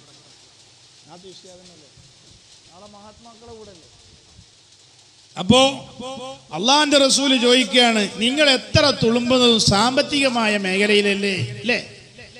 എന്നാൽ നിങ്ങളെ മറപ്പിച്ച് കളയുന്ന ഒരു ദാരിദ്ര്യത്തെ അല്ലാതെ നിങ്ങൾ പ്രതീക്ഷിക്കുന്നുണ്ടോ? ഇന്ന് വലിയ പണക്കാരനാകണം, അതിനു വേണ്ടിയല്ലേ സ്വന്തം മക്കളെ ഇൽമു പഠിക്കാൻ വിട്ടുകൊടുത്തില്ല, തന്റെ വീട് ഇൽമിന്റെ വഴിയിലേക്ക് തിരിച്ചു വിട്ടില്ല, തന്റെ കുടുംബ ജീവിതത്തിൽ അള്ളാഹുവിനെ സൂക്ഷിച്ചില്ല. നീ ആഗ്രഹിച്ചതെന്താ? എനിക്കൊന്ന് പണക്കാരനാകണം, എനിക്ക് നല്ല സ്വാധീനമുണ്ടാകണം, നല്ല കഴിവുണ്ടാകണമെന്നോ? അള്ളാഹുവിന്റെ റസൂല് പറയുകയാണ്, നിന്റെ സാമ്പത്തികമായ പുരോഗതി, നീ ഇന്ന് വലിയ പണക്കാരനാണെങ്കിലും വലിയ സൗകര്യമുള്ള ആളാണെങ്കിലും നിന്റെ സാമ്പത്തികമായ പവർ നിലനിൽക്കുമെന്ന് പ്രതീക്ഷിക്കണ്ട. നാളെ നിന്നെ മറപ്പിച്ച് കളയുന്ന ഒരു ദാരിദ്ര്യത്തെയല്ലാതെ നീ പ്രതീക്ഷിക്കുന്നുണ്ടോ? ഖാല റസൂലുള്ളാഹി. അയാളെ മകനെ ഒന്ന് ആലിമാക്കണം, അയാളെ മകനെ ഒന്ന് മദ്രസ പഠിപ്പിക്കണം, അയാളെ മകനെ ദീനി വഴിയിലേക്ക് തിരിച്ചുവിടണം എന്നാഗ്രഹിച്ചപ്പോ അയാൾ ആഗ്രഹിച്ചത്, എന്റെ മോൻ കുറെ ഡിഗ്രി പഠിച്ചാൽ അവൻ വലിയ പണക്കാരനാകില്ലേ, ഞാൻ ഇങ്ങനെയൊക്കെ ചെയ്താൽ എനിക്ക് പണം സമ്പാദിക്കാൻ കഴിയൂല. നാളെ ആ വഅലിന്റെ മജ്ലിസിലൊന്ന് ചെന്നിരിക്കാൻ, സ്വലാത്തിന്റെ മജ്ലിസിലൊന്ന് ചെന്നിരിക്കാൻ അയാൾ അഹങ്കരിപ്പിച്ചത് അയാളെ പണത്തിന്റെ പവറാ. അയാളെ വീട് കുടിലുകളിൽ മൗലീദുകളില്ല, സ്വലാത്തുകളില്ല, 5 വക്ത് നിസ്കാരങ്ങളില്ല. അതിനൊക്കെ അയാൾക്ക് പ്രചോദനമായത് അയാളുടെ സാമ്പത്തിക പുരോഗതിയോ അല്ല. ഷാഫി ഇമാമിന്റെ വഅദ് മജ്ലിസല്ലേ വഅദ് നടക്കുന്നുണ്ടല്ലോ എന്ന് പറഞ്ഞാൽ അയാൾക്ക് ഒഴിവില്ല, അയാളെ സാമ്പത്തിക ചുറ്റുപാടുകളിലാണ്. മക്കളെ ഒന്ന് ദീനി പഠിപ്പിക്കണ്ടേ, ഒഴിവില്ല. വലിയ വലിയ വിലപ്പെട്ട മൊബൈലുകൾ അയാളെ മക്കൾക്ക് വാങ്ങിച്ചു കൊടുത്തത് അയാളെ പണത്തിന്റെ പവറാണ്. ടാബ്ലറ്റുകളും വലിയ വലിയ മീഡിയകളും വലിയ വലിയ ഉപകരണങ്ങളും തൻ്റെ വീടിൻ്റെ അകത്തളത്തിൽ വരെ എല്ലാ സമയത്തും സീരിയലുകളും ചാനലുകളും കണ്ടാസ്വദിക്കാൻ അയാളെ മനസ്സ് ഉൾക്കൊണ്ടത് പണത്തിൻ്റെ പേരിലാ. അയാൾ അവിടുത്തെ കളിക്കളത്തിന്റെ മുമ്പന്തിയില, അയാൾ അവിടുത്തെ എല്ലാ വൃത്തികേടിന്റെയും മുമ്പന്തിയില. അയാൾക്ക് ഏറ്റവും മുങ്കായി മാറിയത് അയാൾ പണക്കാരനാണ്. അല്ലാഹുവിന്റെ റസൂൽ ചോദിക്കുന്നത്, എടോ നിന്റെ ഈ പണം എന്നും നിലനിൽക്കുമെന്ന് പ്രതീക്ഷിക്കുന്നുണ്ടോ? അലാ തന്തളിറൂന ഇല്ലാ ഫഖറം മുൻസിയാ. ഒരു നിമിഷം നിന്റെ ബിസിനസ് അങ്ങ് തകർന്നു പോയാൽ, നിന്റെ പണം ഞങ്ങ് കൊള്ളയടിക്കപ്പെട്ടു പോയാൽ, എല്ലാം നശിച്ചു പോയാൽ, ആ നാട്ടിൽ നിന്നെ പോലെ ഒരു പണക്കാരൻ ജീവിച്ചിട്ടുണ്ടെന്ന കഥ പോലും ആ നാട്ടുകാർക്കറിയില്ല. ഈ വർഷം അയാൾ വലിയ പണക്കാരനാണ്. ആ പണം അങ്ങ് കൂടിയപ്പോ അയാളെ മക്കൾക്ക് ലക്കുലവാനുമില്ല, അയാളെ വീടില് ദീനി അന്തരീക്ഷമല്ല, അയാളാണെങ്കിലോ ഒരു നല്ല മജ്ലിസിനും വരാൻ ഒഴിവ് കിട്ടുന്നില്ല. അപ്പൊ അയാൾക്ക് തോന്നുക, ഞാൻ പണക്കാരനല്ലേ, ഞാനിങ്ങനെ വെള്ളമൊക്കെ പോകേണ്ട ആളാണോ, എന്റെ മക്കളൊക്കെ മദ്രസ പോകേണ്ട ആളാണോ എന്നൊക്കെ ഇങ്ങനെ ചിന്തിച്ചു. അപ്പൊ ആ നാട്ടിലോ ഒരു പറ്റം ആളുകൾ എന്ത് നടക്കണമെങ്കിലും അയാളെ കീഴിലാ. കാരണം അയാൾ പൈസ ഉള്ള ആളാണ്. പിറ്റത്തെ കൊല്ലമായപ്പോ അയാൾ പണക്കാരൻ പാവപ്പെട്ടവനായി. നേപ്പാളിലെ രാജാവ് തെരുവീതിയിൽ കിടന്നുറങ്ങി എന്നല്ലേ നിങ്ങൾ മീഡിയയിൽ കണ്ടത്. ആ നിലയിൽ പരീക്ഷിക്കപ്പെട്ടു പോയാൽ മക്കളും നല്ല വഴിയിലില്ല, സ്വത്തും നല്ല വഴിയിലില്ല, പിന്നെ വിലപിച്ചിട്ട് കാര്യമില്ല. അതുകൊണ്ട് പണണ്ട് എന്ന് കരുതി അഹങ്കരിക്കണ്ട. ആ സാമ്പത്തികമായ പുരോഗതിയുള്ള കാലം നല്ല നല്ല വഴിയിലേക്ക് തിരിച്ചു വിടുക, മക്കളെ നല്ല നല്ല ദീനിന്റെ വഴിയിൽ പിടിച്ചു നിർത്തുക. എന്നാൽ നിനക്കു ഖേദിക്കണ്ട. ഇന്നോ 99% ബാപ്പാരും മക്കളെ കേടുവരുത്തിയത് പണത്തിന്റെ ഹുങ്കിന്റെ പേരിലാണ്. എന്താ കാരണം? ഒരു 5ാം ക്ലാസ് മദ്രസയാ പിന്നെ നിർത്തി, പിന്നെ മദ്രസ പറഞ്ഞേക്കലില്ല. ഇവിടെ എത്ര മദ്രസുണ്ട്? അവസ്ഥ 9 വരെ മദ്രസ. പക്ഷെ കുട്ടികളുണ്ടാവും എനിക്ക് തോന്നുന്നില്ല. എന്താ കാരണം? ബാപ്പാർക്ക് തോന്നുക ആ മദ്രസ ഉണ്ടായ പരീക്ഷ തോറ്റുപോകുന്ന. അങ്ങനെ ചിന്തിച്ചു. പ്രിയപ്പെട്ട എൻ്റെ വഅദ് കേൾക്കുന്ന ഉമ്മമാരോട് ഉപ്പമാരോട് പറയാ, നമ്മളെ ആൺമക്കൾ 9ാം ക്ലാസ് അല്ല 10ാം ക്ലാസ് അല്ല, അതും കഴിഞ്ഞാൽ 1 മണിക്കൂർ സമയമെങ്കിലും പള്ളി ദർസുമായി ബന്ധപ്പെടുത്തുക. കാരണം ഇന്നത്തെ മക്കളെ നിയന്ത്രിക്കാൻ ബാപ്പക്ക് കഴിയില്ല, ഉമ്മക്ക് കഴിയില്ല, മദ്രസ ഉസ്താദുമാരും ഇൽമിന്റെ ആളുകൾക്കല്ലാതെ വളർത്താൻ കഴിയില്ല. നിങ്ങൾ എന്നെ വല്ല അനാശാസ്യം കണ്ട ഞാൻ ഉസ്താദിനോട് പറയുന്ന അറിഞ്ഞു നോക്കേണ്ടി, എന്നാ മാറും. അവിടെ എത്തി. ഇത് ഞാൻ പറയാൻ കാരണം, ബാപ്പി ഉമ്മയും മക്കളും കാണാൻ പാടില്ലാത്തത് കാണുക, പറയാൻ പാടില്ലാത്തത് പറയാ, അപ്പൊ ചെയ്യാൻ പാടില്ലാത്തത് ചെയ്യാ. ഇവിടെ സൂറത്തുന്നൂറൊക്കെ വഅദ് പറയേണ്ട ഏരിയ, ഒരാഴ്ച സൂറത്തുന്നൂർ വഅദ് പറയണം. ബാപ്പി ഉമ്മയും മക്കളും കുടുംബം ജീവിക്കൽ എങ്ങനെയെന്ന് പഠിപ്പിച്ചു തരും ഖുർആൻ. 7 വയസ്സായാൽ മക്കളെ കിടപ്പറയിൽ മാറ്റണമെന്ന് സയ്യിദുനാ മുത്ത് റസൂലുള്ളാഹി. 7 വയസ്സായ വാപ്പി മക്കളും കൂടി ഒരു വിരിപ്പിൽ കിടക്കാൻ പാടില്ല, ഒരു പായി കിടക്കാൻ പാടില്ല എന്ന ഖുർആൻ ഇസ്ലാം പറയുന്നത്. എന്താ കാരണം? 7 വയസ്സാകുമ്പോഴേക്ക് മക്കൾക്ക് വിവേകം വരിക. എന്നോ നമ്മൾ വലിയ പൈസക്കാരല്ലേ, നമുക്ക് ഒന്നിച്ച് അങ്ങോട്ടാക്കണം. ഇതാണ് ചിന്ത. പറ്റില്ല മക്കളെ. അതുകൊണ്ട് ഞാൻ എൻ്റെ വയല് കേൾക്കുന്നവരോട് പറയട്ടെ, അള്ളാഹു പണം എത്ര നൽകിയാലും, സാമ്പത്തിക പുരോഗതി എത്ര നൽകിയാലും, എത്ര വലിയ ഭൗതിക സ്ഥാപനങ്ങൾ പഠിക്കാൻ കഴിവ് തന്നാലും അള്ളാഹുവിൻ്റെ ഇൽമുമായുള്ള ബന്ധം നമ്മൾ മെച്ചപ്പെടുത്തണം. പോരാ, രാവിലെ സുബഹിക്ക് ഞാൻ എത്ര പണക്കാരനായാലും, എത്ര കഴിവുള്ള ആളായാലും രാവിലെ എണീക്കുന്ന വീടാകണം. അപ്പോഴാണ് അല്ലേ ഈ നാട്ടിലെ പട്ടികൾ, ഈ നാട്ടിലെ എല്ലാ ജീവജാലങ്ങളും പ്രഭാതത്തിൽ എണീക്കും. എണീക്കാത്ത 2 ജീവികൾ നായയും പട്ടിയുമാണ്. അവർ രാത്രി ഡ്യൂട്ടിക്കാരാണ്. അവർ പ്രഭാതത്തിൽ എണീക്കാറില്ല. ഈ സ്വഭാവം നമ്മളെ മക്കളിലേക്ക് വേണ്ട, വീട്ടിലേക്ക് വേണ്ട.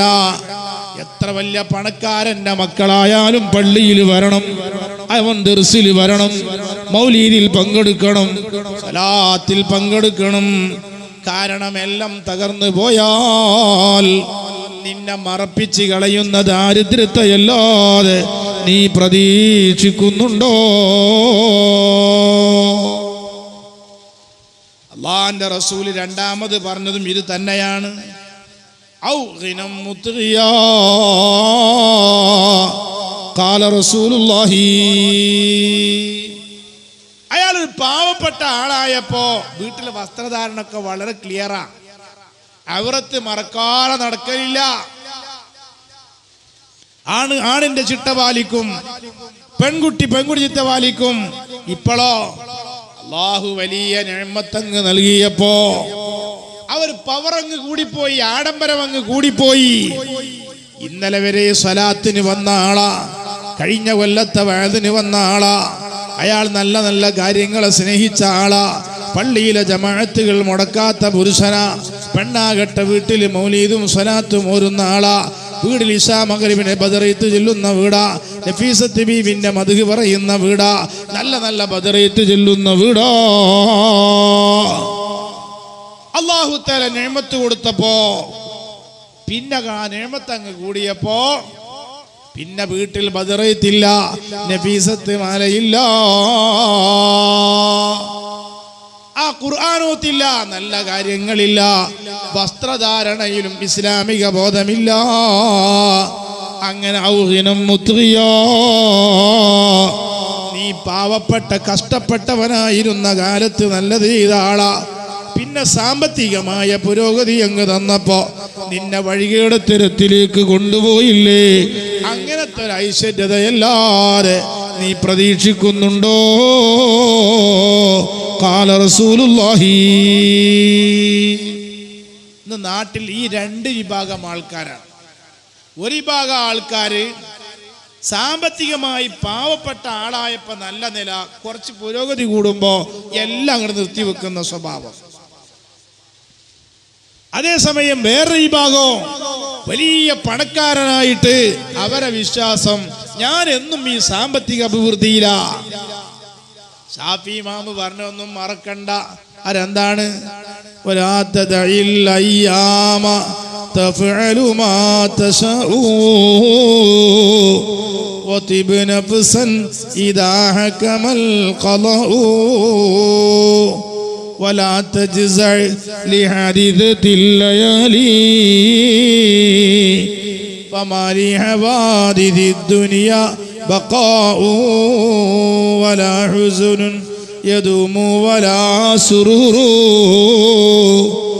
ബഹുമാനപ്പെട്ട ഇമാമുന ശാഫിഈ തങ്ങൾ പറയുകയാണ്, ഒരു സന്തോഷവും എക്കാലത്തും ഉണ്ടാകുമെന്ന് കരുതണ്ട, ഒരു വിഷമവും എക്കാലത്തും ഉണ്ടാകുമെന്ന് കരുതണ്ട, ഒരാഹ്ലാദവും എക്കാലത്തും ഉണ്ടാകുമെന്ന് കരുതണ്ട, ഒരു ടെൻഷനും എക്കാലത്തും ഉണ്ടാകുമെന്ന് കരുതണ്ട. മാറ്റങ്ങൾ വരാ. അതുകൊണ്ട് വലാ തജ്സഅ ലിഹദിഥത്തിൽ ലയാലി ഫമാ ലിഹവാദിഥിദ് ദുനിയ ബഖാഉ. ഇവിടെയുള്ള കാര്യമൊന്നും ശാശ്വതമല്ല. ഷാഫി ഇമാമിന്റെ വാക്ക് ആശ്വാസത്തിന്റെ വാക്കാണ്. ഭൂമി കുലുങ്ങി എല്ലാം നഷ്ടപ്പെട്ടാലും നീ ടെൻഷനാകണ്ട, പരിഹാരം ഉണ്ടാകും. ഇനിയോ നീ വലിയ പൈസക്കാരനാണെന്ന് കരുതി ആഹ്ലാദത്തിൽ മുങ്ങണ്ട, നീ പാവപ്പെട്ടവനാവും. ഞാനൊന്നും പാവപ്പെട്ടവനാണെന്ന് കരുതി ഇനിയ മുതലാളിയാകൂല എന്ന് പ്രതീക്ഷിക്കണം, നീ മുതലാളിയാവും. കണ്ടോ നിങ്ങൾ? അതുകൊണ്ട് പ്രിയപ്പെട്ടവരെ, നമ്മൾ അല്ലാഹുമായുള്ള ബന്ധം ശക്തിപ്പെടുത്തണം. ഇന്നുള്ള ജീവിതങ്ങളൊന്നും ശരിയല്ല. അല്ലാഹുവിനെ മറന്നുപോയി. 10 കൊല്ലക്കാലം മുമ്പ് ജീവിച്ച ഉപ്പാപ്പ മൊബൈൽ ഫോൺ കണ്ടിട്ടില്ല, ടെക്നോളജി കണ്ടിട്ടില്ല, ഭൗതിക സൗകര്യങ്ങൾ കണ്ടിട്ടില്ല. അവരന്ന് കഷ്ടപ്പെടുത്തി നമ്മെ വളർത്തിയ ഒരു ഫലം ഇന്നും നമ്മൾ മറന്നിട്ടില്ല. പഴയ കാലത്തെ ഉപ്പി ഉമ്മിയൊക്കെ ഒരു കുട്ടി അല്പം വളർന്നാൽ ആ കുട്ടിക്ക് വാങ്ങിച്ചു കൊടുക്കുന്ന ഒരു സാധനം, അരി കെട്ടുന്ന ഒരു ചരട്, ഒരു നൂലിന്റെ ചരട്. ഇതൊക്കെ വാങ്ങണ കാലം ഒരു ബാപ്പ വലിയ പ്രതീക്ഷയോടെ അത് വാങ്ങണത്. ഇന്ന് സ്വർണവും വെള്ളിയും കെട്ടിക്കൊടുക്കുന്ന കാല, അന്ന് അതൊന്നുമില്ല. വീട്ടിലേക്ക് കച്ചവടക്കാരനെ വിളിച്ചു വരുത്തിയിട്ട് തന്റെ കുട്ടിയുടെ അരയിൽ കെട്ടാൻ ഒരു ചരട് വാങ്ങിച്ചാൽ കാശ് കൊടുക്കാൻ അന്ന് ഉപ്പന്റെയും ഉമ്മന്റെയും കയ്യിലില്ല. അവരന്ന് വീട്ടിൽ വളർത്തിയിരുന്ന നാടൻ കോഴിയുടെ മുട്ടയെടുത്തിട്ട് അത് കൊടുത്തങ്ങ് വിട്ടു. അത്രയും ദാരിദ്ര്യത്തിന്റെ കൊടുമുടിയുള്ള കാലം. എന്നിട്ട് വലിയ ഒരു ചടങ്ങായി ആ ഉപ്പയും ഉമ്മയും തന്റെ മകന്റെ അരയിൽ ആ ചരട് കെട്ടിക്കൊടുക്കുന്ന സന്ദർഭം, ആ ചരടണിയിക്കുന്ന സന്ദർഭം, ആ ഉപ്പാന്റെ ഉമ്മാന്റെ കൽബിലുള്ള ചിന്ത എന്താ? അൽ മുസ്ബിലു ഇസാറാ, നെരിയാണിക്ക് താഴെ ഇറങ്ങുന്ന വസ്ത്രം നരകത്തിലാണെന്ന് ഹബീബായ സയ്യിദുനാ മുത്ത് റസൂലുള്ളാഹി തങ്ങൾ പഠിപ്പിച്ചിട്ടുണ്ടല്ലോ. എന്റെ മകൻ തുണിയെടുത്തതിന്റെ പേരിൽ നരകത്തിലേക്ക് പോകല്ല, എന്റെ കുട്ടി വസ്ത്രം ധരിച്ചതിന്റെ പേരിൽ നരകത്തിലേക്ക് പോകല്ല.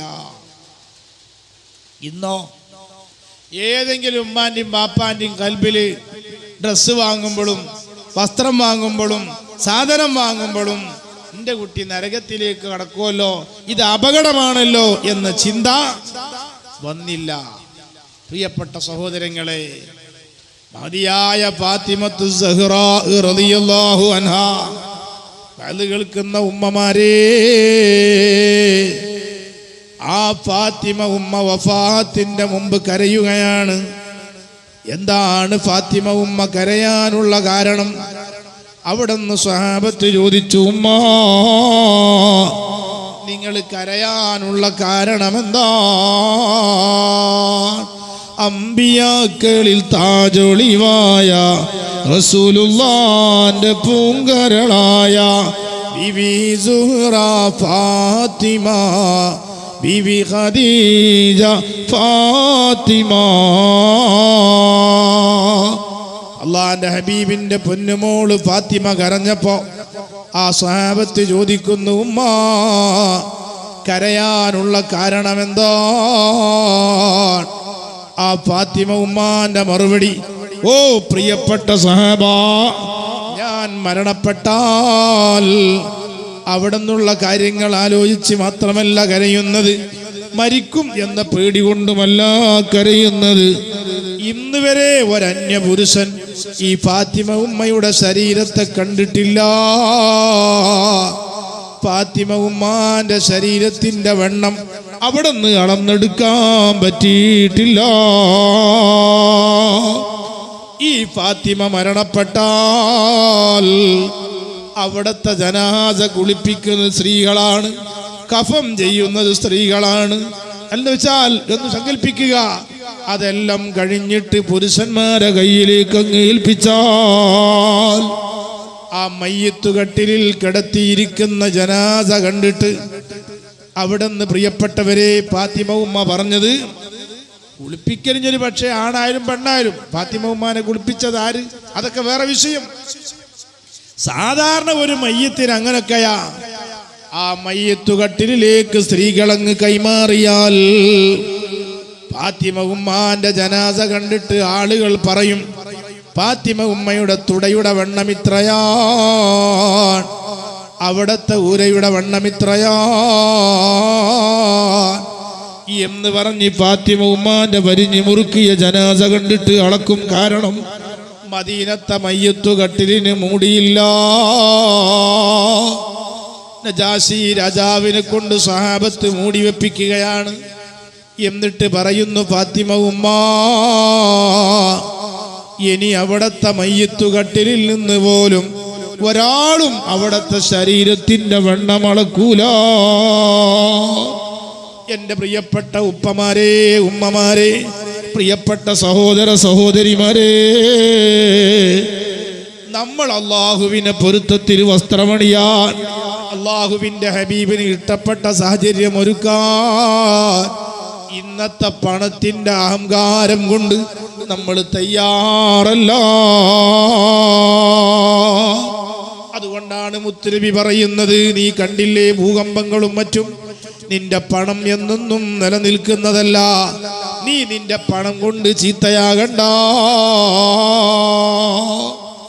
ഹബീബായ മുത്തുനബി പറയുന്നു, മൂന്നാമതായി, നീ എല്ലാ രംഗത്തുനിന്നും വിട്ടുനിന്ന് അനാവശ്യമായ പ്രവണതകളിൽ സജീവമാവുകയാ. അങ്ങനെ നീ നന്നാകാല റജബ് മാസം വന്നാലും, നല്ല നല്ല വാളിന്റെ മജ്‌ലിസുകൾ വന്നാലും, പരിശുദ്ധമായ റമളാൻ കിട്ടിയാലും നന്നാകണമെന്ന ചിന്ത നിനക്ക് വരാതിരിക്കുമ്പോ ഔ മറളം മുഫ്സിദാ, പെടുന്നതിനുള്ള ഒരു രോഗത്തിന്റെ വാർത്തയല്ലാതെ നീ പ്രതീക്ഷിക്കുന്നുണ്ടോ? ഖാല റസൂലുള്ളാഹി. നല്ല ആരോഗ്യമുള്ള സമയ, കണ്ണിന് കാഴ്ചയുണ്ട്, കാതിന് കേൾവി ശക്തിയുണ്ട്, സംസാരശേഷിയുണ്ട്, കയ്യിനും കാലിനും സ്വാധീനമുണ്ട്. ആ സമയത്തൊന്നും നന്മ ചെയ്യാതെ നീ ഇങ്ങനെ ഓടിച്ചാടി നടക്കുകയാ. അവിടത്തെ കളിക്കളത്തിന്റെ നേതാവാ, അവിടത്തെ ഏത് വൃത്തികെട്ട ക്ലബിന്റെയും നേതാവാ, ഏത് മോശപ്പെട്ട കാര്യത്തിലും മുമ്പന്തിയില. അങ്ങനെ ഓടിച്ചാടി നടക്കുന്നതിൻ്റെ ഇടയിൽ അതാ നിനക്ക് കേൾക്കുന്ന ഒരു വാർത്തയാണ്, നിന്റെ കിഡ്നി പോയിരിക്കുകയാണ്, അല്ലെങ്കിൽ നിനക്ക് ക്യാൻസറാണ്. ഇങ്ങനത്തെ മാരകമായ രോഗത്തിന്റെ വാർത്തയല്ലാതെ നീ പ്രതീക്ഷിക്കുന്നുണ്ടോ? ആ വാർത്തയങ്ങ് കേട്ടാൽ പിന്നെ പള്ളിയിൽ സജീവമാണ്, വഅദിന് സജീവമാണ്, നല്ല സ്വലാത്തിന് സജീവമാണ്, നല്ല നല്ല കാര്യങ്ങളിലൊക്കെ സജീവമാണ്. പോരാ, അതുകൊണ്ട് കാര്യമില്ല. കണ്ണിന് നല്ല ആരോഗ്യമുള്ള സമയത്ത് ഖുർആൻ ഓതിയ ഉമ്മയാ, കാലിന് സ്വാധീനമുള്ള സമയത്ത് കുറെ നിന്ന് നിസ്കരിച്ച ആളാ, ആരോഗ്യമുള്ള സമയത്ത് നല്ലതിലിടപെട്ട ആളാ, നല്ല നല്ല പ്രവർത്തനങ്ങളിൽ സജീവമായ ആളാണ്. ഇടക്കാലത്ത് അവരാരോഗ്യം നഷ്ടപ്പെട്ടു പോയി, ഇടക്കാലത്ത് കണ്ണിന്റെ കാഴ്ച കുറഞ്ഞു പോയി. എന്നും 2 ജൂസ് ഖുർആൻ ഓതിയ ആളാണ്, ഇപ്പൊ ഖുർആൻ നോക്കാൻ പറ്റുന്നില്ല. ധാരാളം സുന്നത്ത് നിസ്കരിച്ച ആളാണ്, ഇപ്പൊ സുന്നത്ത് നിസ്കരിക്കാൻ നിൽക്കാൻ കഴിയുന്നില്ല. അല്ലാഹു മലക്കുകളോട് പറയുന്നു, മലക്കുകളെ, അവരാരോഗ്യമുള്ള സമയം, കണ്ണിന് കാഴ്ചയുള്ള സമയം, കാതിന് കേൾവി ശക്തിയുള്ള സമയം, ഒരുപാട് നന്മകൾ ചെയ്ത ആളാണ്. ഇന്ന് കണ്ണിന്റെ കാഴ്ച കുറഞ്ഞു പോയി, കേൾവി ശക്തി കുറഞ്ഞു പോയി, ആരോഗ്യം കുറഞ്ഞു പോയി. അതെല്ലാം ഞാൻ അവർക്ക് കൊടുത്തതാണ്. ആരോഗ്യമുള്ള സമയത്ത് അവർ ചെയ്ത ഹസനാത്തുകൾ എത്രത്തോളമാണ്, ഇന്നും അവരെ പട്ടികയിലേക്ക് അത് രേഖപ്പെടുത്തി കൊടുക്കൂ സഹാബാ മലക്കുകളെ. അവർക്ക് മെഡിക്കൽ പരിഗണന കൊടുക്കൂ മലക്കുകളെ എന്നല്ലാഹു മലക്കുകളോട് പറയുമെന്ന് ഖാല റസൂലുള്ളാഹി. നിങ്ങൾ ആലോചിച്ചു, നമ്മളൊക്കെ അന്ന് രോഗത്ത് കിടന്നാൽ ഇന്നലെ വരെ ഒന്നും ചെയ്തിട്ടില്ല, എന്ത് പറയാനാ? നമ്മളൊക്കെ രോഗമാണെന്ന് കേട്ടാൽ വിഷമാണെന്ന് കേട്ടാൽ സജീവമാകുന്ന ഒരു കാലം. ആരോഗ്യമുള്ള സമയത്തും നിഅ്മത്തുകൾ ഉള്ള സമയത്തും സജീവമാവുക. അങ്ങനത്തെ ഒരു സന്ദർഭത്തിൽ എന്ത് വന്നാലും അല്ലാഹു തആല മെഡിക്കൽ പരിഗണന തരിക. നാളെ റബ്ബിന്റെ കോടതിയിൽ വരുമ്പോ ആർത്തവമില്ലാത്ത ഒരു പെണ്ണ് ധാരാളം സുന്നത്ത് നിസ്കരിച്ചവളാ, ഖുർആൻ ഓതിയവളാ, ആർത്തവമുള്ള സമയത്ത് ഖുർആൻ ഓതാൻ പറ്റിയില്ല, നിസ്കരിക്കാൻ പറ്റിയില്ല. ആരോഗ്യമുള്ള സമയത്ത് സൽക്കർമ്മം ചെയ്ത ചെറുപ്പക്കാരനാ, രോഗമായി കിടന്നപ്പോൾ അത് ചെയ്യാൻ പറ്റിയില്ല. അല്ലാഹു മലക്കുകളോട് പറയും, മലക്കുകളെ ആരോഗ്യമുള്ള സമയത്ത് ചെയ്ത അതേ അമലിന്റെ പട്ടിക അവരെ ഏടിൽ റെക്കോർഡാക്കുക. അതുകൊണ്ട് അവർക്ക് രക്ഷപ്പെടാം. അല്ലാതെ രോഗിയായി എന്ന് കേട്ടപ്പോ അയാൾ പള്ളിയിൽ സജീവമാ, നല്ല കാര്യങ്ങളിൽ സജീവമാ, അയാൾക്ക് അല്ലാഹു കൂലി കൊടുക്കുമെങ്കിലും മുൻകാല പരിഗണന അയാൾക്ക് അല്ലാഹു നൽകുകയില്ല. അതുകൊണ്ടാണ് മുത്ത് നബിയുടെ ചോദ്യം, ആരോഗ്യമുള്ള സമയത്ത് നല്ലോം ചെയ്തോ, നിനക്ക് വരാൻ പോകുന്ന ഒരു വാർത്ത നിന്റെ കിഡ്നി പോയിരിക്കുന്നു, നീ രോഗിയാണെന്ന വാർത്തയല്ലാതെ നീ പ്രതീക്ഷിക്കുന്നുണ്ടോ? ഖാല റസൂലുള്ളാഹി. നമുക്കൊക്കെ വരാൻ പോണ അവസ്ഥയാണ് ഇന്ന്. അങ്ങനെയാ. ഈ വാർത്തയാണ്ട് കേട്ടാലോ പിന്നെ മാറ്റിയിട്ട് കാര്യമില്ല. അപ്പൊ നമ്മൾ എന്ത് ചെയ്യണം? കണ്ണിന് കാഴ്ചയുണ്ടാകുമ്പോ, കാതിന് കേൾവി ശക്തി ഉണ്ടാകുമ്പോ നന്മയാകണം, ബാദ് കേൾക്കാൻ വരണം, പള്ളിയിൽ ജമാഅത്തിനുണ്ടാകണം, സ്വലാത്തിൽ പങ്കെടുക്കണം, ഖുർആൻ ഓതണം, സേവനം ചെയ്യണം. നാളെ രോഗത്ത് കടന്നാലോ അല്ലാഹു തആല എല്ലാ മെഡിക്കൽ പരിഗണനയും നൽകുകയാണ്.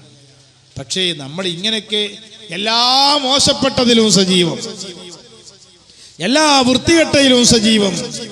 നാളെ ഞാൻ മരണപ്പെട്ടാൽ ആ ക്ലബ്ബ് തുടങ്ങിയത് ഇന്നാൽ ഇന്നവനാ, ആ കളിക്കളം തുടങ്ങിയത് ഇന്നാൽ ഇന്നവനാ, ആ മോശപ്പെട്ട പ്രവർത്തന നേതൃത്വം കൊടുത്ത ആളാ, ആ വീട്ടിൽ വേണ്ടാത്ത കേബിള് വലിച്ചത് ഇന്നാൽ ഇന്ന ആളാ, ആ മോശപ്പെട്ട പൈങ്കിളി സാഹിത്യം കൊണ്ടുവന്നത് ഇന്നാൽ ഇന്ന ആളാ. നാളെ നീ മരണപ്പെട്ടു പോയാലും നിന്റെ ഖബറിലേക്ക് സിർറ് വരികയാ. നീ തുടങ്ങി വെച്ച ദുരന്ത ഫലത്തിന്റെ ബുദ്ധിമുട്ടുകൾ നിന്റെ മക്കളതിലേക്ക് ലയിച്ചു ചേരുകയാ, നിന്റെ കുടുംബം അതിലേക്ക് ലയിച്ചു ചേരുകയാ. നാളെ 6 അടി മണ്ണിലെത്തുന്ന സമയത്ത് പോലും നിന്റെ മക്കള് വെറുതെ വിടില്ല. കൃപ എത്ര ഉള്ള മക്കളാണെങ്കിലും നിന്റെ ഭാര്യയാണെങ്കിലും നിനക്കൊരു ബുദ്ധിമുട്ട് പറ്റിയാൽ അവർ നിന്നെ കൈയൊഴിയുന്നവരാ. അല്ലാഹുവിന്റെ ഹബീബ് പറയുകയാണ്, നീ നല്ല ആരോഗ്യമുള്ള സന്ദർഭമാണ്, നീ നല്ല മാസങ്ങൾ കിട്ടിയ സന്ദർഭമാണ്, റജബിൽ ജീവിക്കാൻ നിനക്ക് അവസരം കിട്ടിയ ആളാ, റമദാനിലേക്ക് നീ എത്തിക്കൊണ്ടിരിക്കുകയാ. നിന്റെ നാട്ടിൽ നല്ല ദർസ് സംഘടിപ്പിച്ച നാടാണ്, വഅദ് സംഘടിപ്പിച്ച മജ്ലിസാ, ദീനി അന്തരീക്ഷമുള്ള മേഖലയാണ്. പക്ഷേ നിന്റെ മക്കളെ നീ മദ്രസയിലേക്ക് പറഞ്ഞയച്ചില്ല, നിന്റെ മക്കളെ നീ ദർസുമായി ബന്ധപ്പെടുത്തിയില്ല, നിന്റെ വീട്ടിൽ ദീനി അന്തരീക്ഷമുണ്ടായില്ല, നിന്റെ മക്കളെ നല്ല ചിട്ടയിൽ നീ വളർത്തിയില്ല. അനാവശ്യം ചെയ്തു കൊടുത്തവരെ, നിങ്ങൾക്ക് വരാൻ പോകുന്നൊരവസ്ഥ എന്താണ്? ഔ ഹറമം മുഫന്നിദാ ഖാല റസൂലുള്ളാഹി. നിങ്ങൾക്ക് വരാൻ പോകുന്നതെന്താണെന്നല്ലേ? ഒരു നിമിഷം നീ ആരോഗ്യത്തോടെ നടന്ന കാലമാ, അപകടത്തിൽപ്പെട്ട് നിന്റെ തല ഇടിച്ചു പോയി, നിന്റെ ബുദ്ധി പോയതാ, പ്രായമായിട്ട് നിന്റെ ബുദ്ധി പോയതാ, തലയിലേക്ക് പ്രഷർ കയറിയിട്ട് ബ്ലഡ് കോട്ടായി നിന്റെ ബുദ്ധി പോയതാ, നീ കിടപ്പിൽ കിടന്നതാ, നിനക്ക് ഓർമ്മയില്ല, തന്റെ ഇടമില്ല, നീ കിടപ്പിൽ വീണു പോയിരിക്കുകയാണ്, നിനക്ക് ബുദ്ധിയില്ല. നിനക്ക് പ്രിയപ്പെട്ട മനുഷ്യ, നിന്നാർക്കും വേണ്ട കിടപ്പിൽ മൂത്രമൊഴിക്കുന്ന കാലം. അങ്ങനത്തെ ഒരവസ്ഥയിൽ നിന്റെ ഭാര്യക്ക് നിന്നെ വേണ്ട, നിന്റെ മക്കൾക്ക് നിന്നെ വേണ്ട, നിന്റെ കുടുംബത്തിന് നിന്നെ വേണ്ട, നീയൊന്ന് മരിച്ചു കിട്ടാൻ അവരാഗ്രഹിക്കുകയാണ്. അങ്ങനത്തെ ഒരു കാലഘട്ടമല്ലാതെ നീ പ്രതീക്ഷിക്കുന്നുണ്ടോ? ഖാല റസൂലുള്ളാഹി. നിങ്ങൾ ആലോചിച്ച് നോക്കൂ, ആരോഗ്യമുള്ള സമയമാണ്. മക്കളൊന്നും നല്ല കാര്യത്തിലേക്ക് വളർത്തിയില്ല. മക്കളൊക്കെ വലിയ വലിയ മേഖലകൾ ചിന്തിച്ച് ദീനുമായി അകത്തിക്കൊണ്ടുപോയി. ഇന്ന് പ്രായത്തിനല്ല പ്രാധാന്യം, ചിലപ്പോൾ ചെറുപ്രായമാണ്. അയാൾ അപകടത്തിൽപ്പെട്ട് തലയങ്ങടിച്ചു പോയതാ, ബുദ്ധി തെളിഞ്ഞിട്ടില്ല. അതല്ലെങ്കിൽ വേറെ ചില തലക്ക് പ്രഷർ കയറിയതാ, ഓർമ്മ പോയതാ. അയാൾ കിടപ്പിലങ്ങ് വീണുപോയാൽ നിങ്ങൾ ആലോചിച്ചു നോക്കൂ എന്റെ അവസ്ഥ. ഞാൻ ഇതുപോലെ ഒന്ന് ബെഡിലങ്ങ് വീണുപോയാൽ കിടപ്പിൽ മൂത്രമൊഴിക്കുന്ന അവസ്ഥയാ, ഓർമ്മയും ഇശാറത്തുമില്ല.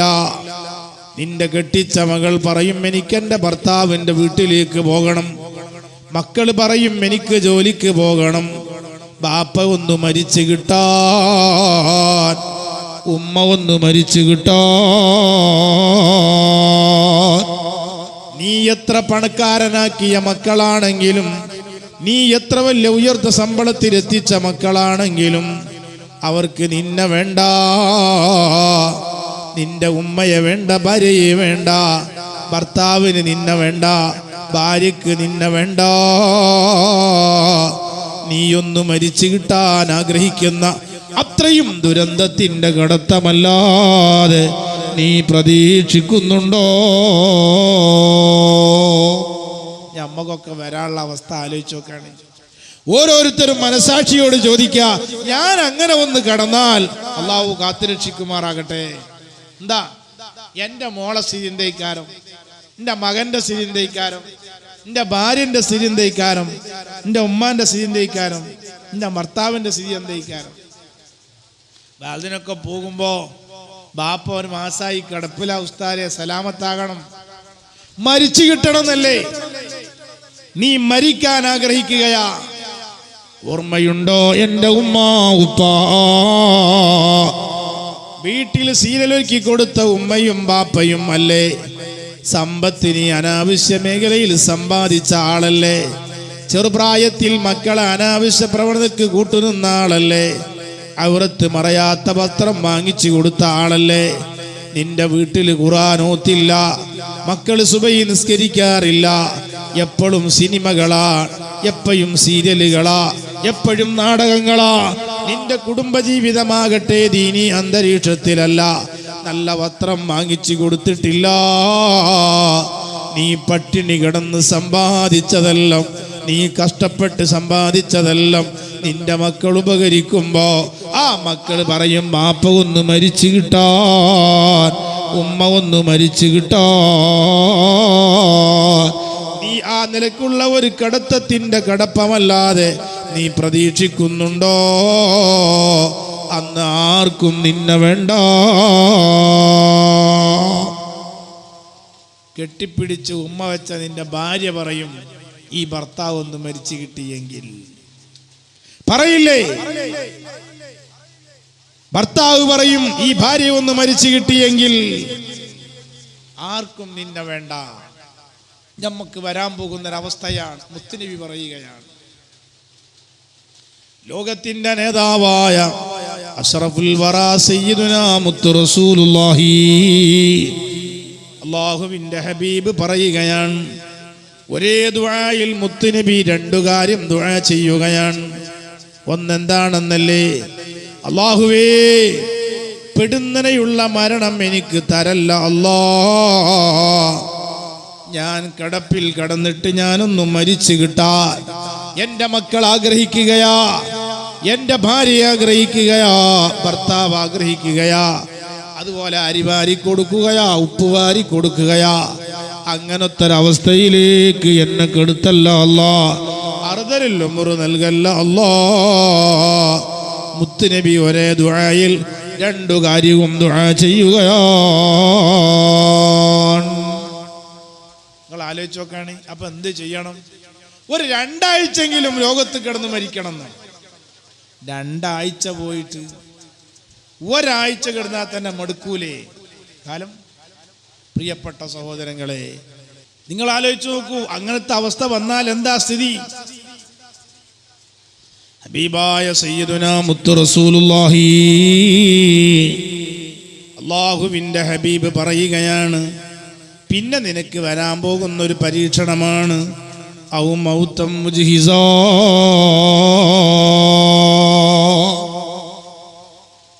നീ ഓടിച്ചാടി നടക്കുന്ന കാലമാണ്, ഒന്നും മെയിൻറ്റ് ചെയ്യാത്ത കാലമാണ്. ബയലൊന്നും ഒരു പ്രശ്നേ അല്ല, പള്ളിയൊന്നും ഒരു പ്രശ്നമേ അല്ല, നിസ്കാരമൊന്നും ചിന്തിക്കലേ ഇല്ല. നീ നിന്റെ എല്ലാ അഹങ്കാരത്തിന്റെ മുകളിലാ. അങ്ങനത്തെ നീ ഒരു പെടുന്നനെ ആക്സിഡന്റിൽ മരണപ്പെട്ടു പോവുകയാ, അറ്റാക്കായി മരണപ്പെട്ടു പോവുകയാ. അങ്ങനത്തെ ഒരു മരണത്തിന്റെ വാർത്തയല്ലാതെ നീ പ്രതീക്ഷിക്കുന്നുണ്ടോ? ഖാല റസൂലുള്ളാഹി. ഇങ്ങനെയുള്ള പരീക്ഷണങ്ങൾ ഉണ്ടുകയാ. അതുകൊണ്ട് പ്രിയപ്പെട്ടവരെ, ഞാൻ ചുരുക്കുകയാണ്, നമ്മളിതാ റജബ് മാസത്തിലേക്ക് കടന്നു വന്നിരിക്കുകയാണ്. ഇന്നത്തെ നമ്മുടെ അവസ്ഥ വെച്ച് നോക്കിയാൽ ഒന്നും ഒരു ശരിയായ രൂപത്തിലല്ല. അതേസമയം അള്ളാന്റെ പരീക്ഷണങ്ങൾ വന്നുകൊണ്ടിരിക്കുകയാ. ബാപ്പയും മക്കളുമായി ജീവിച്ചവരാ, ഉമ്മയും മക്കളുമായി ജീവിച്ചവരാ, അയൽവാസികളും നാട്ടുകാരുമായി ജീവിച്ചവരാ, ഒരുപോലെ ജീവിച്ച ആളുകൾ നാളെ റബ്ബിന്റെ കോടതിയിൽ എത്തുമ്പോൾ സ്വർഗത്തിലെത്താൻ കഴിയണം. അതിനെന്തു വേണം? എൻ്റെ വാപ്പയും ഉമ്മയും മക്കളും കുടുംബസമേതം സ്വർഗത്തിലെത്തേണ്ടവരാ. നാളെ പാരത്രിക ലോകത്ത് എത്തുന്ന സമയം ഒരേ നാട്ടുകാരാണ്, ഒരേ മഹല്ലത്തുകാരാണ്. ബാപ്പ സ്വർഗത്തിലാണ്, ഉമ്മ നരകത്തിലാ. മക്കളൊന്ന് സ്വർഗത്തിലാ, മറ്റൊരു നരകത്തിലാ. ഒരയൽവാസി സ്വർഗത്തിലാണ്, മറ്റേ അയൽവാസി നരകത്തിലാ.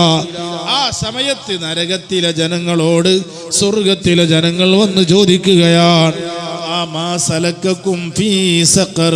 നിങ്ങൾ എന്താ നരകത്തിൽ കടക്കാനുള്ള കാരണം? നിങ്ങൾ എന്താ നരകത്തിലെത്തുന്നത്? നമ്മളൊക്കെ ഒരു നാട്ടുകാരല്ലേ, അയൽവാസികളല്ലേ, ഒരേ റേഷൻ കടന്ന് അരി വാങ്ങിച്ചവരല്ലേ. അപ്പോഴാണ് നരകത്തിൽ കടക്കാനുള്ള കാരണം പറയുന്നത്. ലം നകു മിനൽ മുസല്ലീൻ, ഞങ്ങൾ നിസ്കരിക്കുന്നവരെ കൂട്ടത്തിൽ പെട്ടിട്ടില്ല, അതുകൊണ്ട് ഞങ്ങൾ നരകത്തിൽ കടന്നുപോയെന്ന് അല്ലാഹു അതാ നാളെ പറയുമെന്ന് പരിശുദ്ധ ഖുർആനിൽ ഖാലല്ലാഹു അസ്സ വജൽ. അതാ പറയാനുള്ളത്. നിസ്കാരമല്ല, നിസ്കാരം നിർബന്ധമാക്കിയ മാസത്തിലല്ലേ നമ്മളുള്ളത്? പ്രിയപ്പെട്ട ചെറുപ്പക്കാരെ, നേരത്തെ ഞാൻ പറഞ്ഞതുപോലെ നമ്മളെ നാട്ടിൽ ആടുകൾ പ്രഭാതത്തിലെണീക്കും, കോഴികൾ പ്രഭാതത്തിലെണീക്കും, എല്ലാ ജീവജാലങ്ങളും പ്രഭാതത്തിലെണീക്കും. പ്രഭാതത്തിലെണീക്കാത്ത ജീവി നായയും പട്ടിയുമാണ്.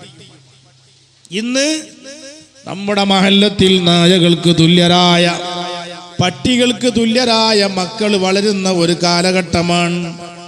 എന്താ കാരണം? അർദ്ധരാത്രി വരെ സീരിയലും ചാനലും കണ്ടിരിക്കുന്ന സ്ത്രീകളാ, അർദ്ധരാത്രി വരെ കളിക്കളങ്ങളിലും മറ്റും ഓടി നടക്കുന്ന മക്കളാ.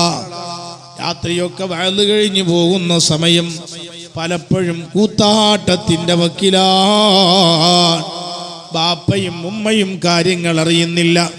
നേരമല്ലാത്ത നേരത്ത് വീട്ടിൽ നിന്ന് പറഞ്ഞേക്കാൻ, ആരൊക്കെയാണ് കൂട്ടുകാരെന്ന് വിലയിരുത്താൻ, എവിടേക്കാണ് പോകുന്നു എന്ന് ചിന്തിക്കാൻ ഇന്നത്തെ വാപ്പക്കൊഴിവില്ല, ഉമ്മക്ക് ഒഴിവ് കിട്ടുന്നില്ല.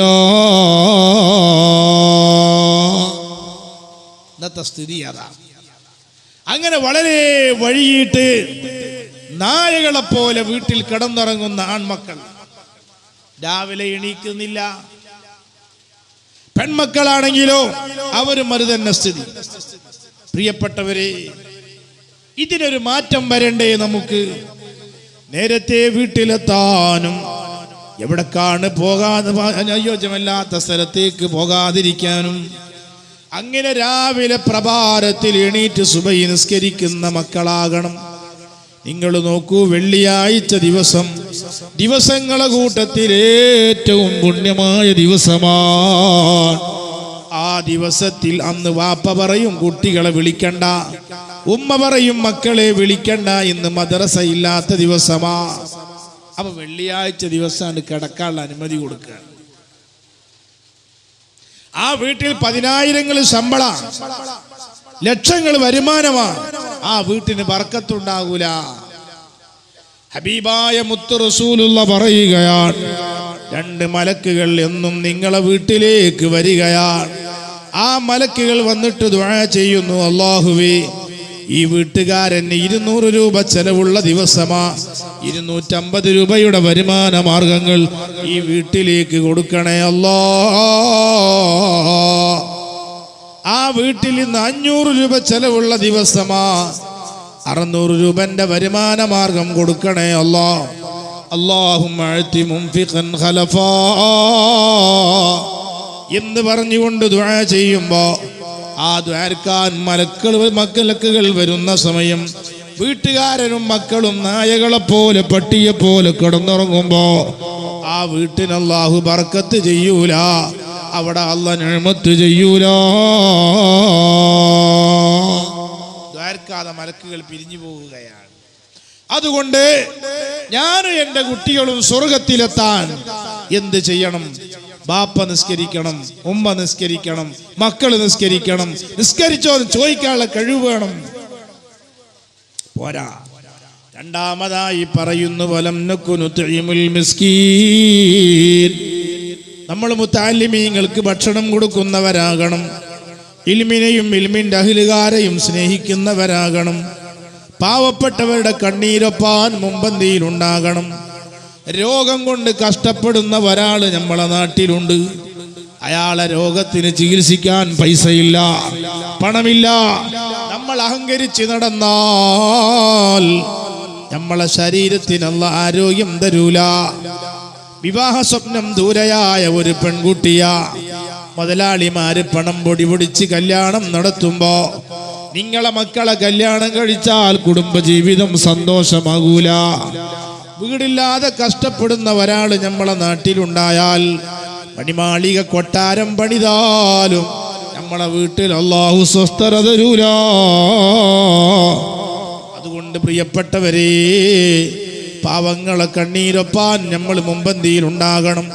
മറ്റുള്ളവരെ കാര്യങ്ങളും ചിന്തിക്കണം. നമ്മുടെ പള്ളിയിൽ വിപുലമായ ദർസുകൾ ഉണ്ടാകണം. ആ മുതഅല്ലിമീങ്ങൾക്ക് ആവശ്യമായ സൗകര്യങ്ങൾ ഉണ്ടാകണം.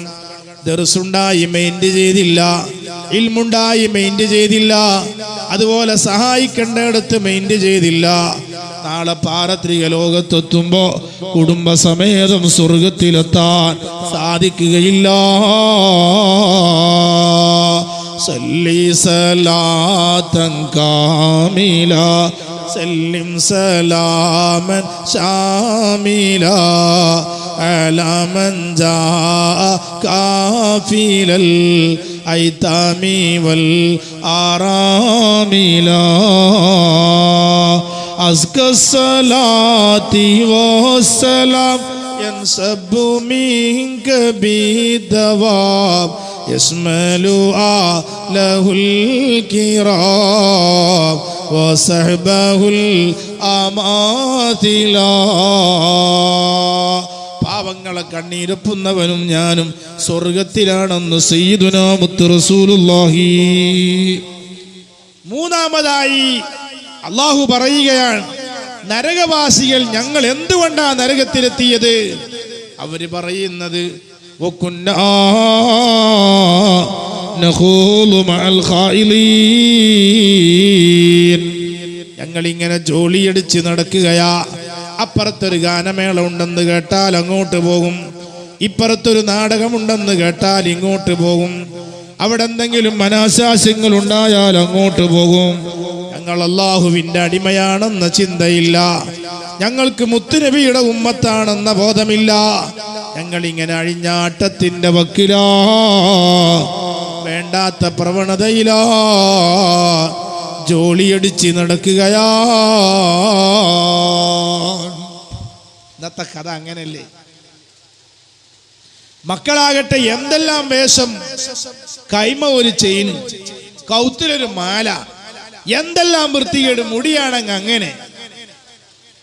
നമ്മളൊക്കെ ഒരാളിപ്പോ നരകത്തിലോ സ്വർഗത്തിലോ, എൻ്റെ കുട്ടി നരകത്തിലോ സ്വർഗത്തിലോ, നമ്മളിങ്ങനെ ആലോചിച്ചിരിക്കുകയാണ്. നമ്മൾ നരകത്തിലോ സ്വർഗത്തിലോ സംശയിക്കണ്ടോ? നമ്മളെ കണ്ടാ തിരിയില്ലേ? ഒരാളെ മുടി കണ്ടാൽ, നഖം കണ്ടാൽ, വേഷം കണ്ടാൽ തിരിയണം. ഓ നരകത്തിക്കാണോ സ്വർഗത്തിക്കാണോ? ഒരു മരക്കഷ്ണം കണ്ടാ തിരിയില്ലേ? അടുപ്പിലാണോ ഫർണിച്ചർ കടയിലാണോ? ഇന്നത്തെ മുടി, ഇന്നത്തെ കയ്യിലെ ചെയിന്, വേഷം, ഡ്രസ്സ്, ഇതൊക്കെ കാണുമ്പോ തന്നെ അവൻ അള്ളാഹുവിന്റെ ഹബീബിലുള്ള ആളാണോ? അല്ല, അവൻ ഏതോ ജോലി അടിക്കുന്ന ആളുകളെ കൂടെ നടക്കുന്ന ആളാ, ആരൊക്കെയോ അനുഗമിക്കുന്ന ആളാ. അവൻ ഇസ്ലാമിന്റെ ബോധമില്ല. ഈ അഴിഞ്ഞാട്ടത്തിൽ നടന്നതാ ഞങ്ങൾ നരകത്തിലെത്താൻ കാരണം. എന്റെ പ്രിയപ്പെട്ടവരെ, ബാപ്പയത്ര സ്വാലിഹ, മക്കൾ എന്തൊക്കെയോ ഷെറിൽ കുടുങ്ങിയതാ.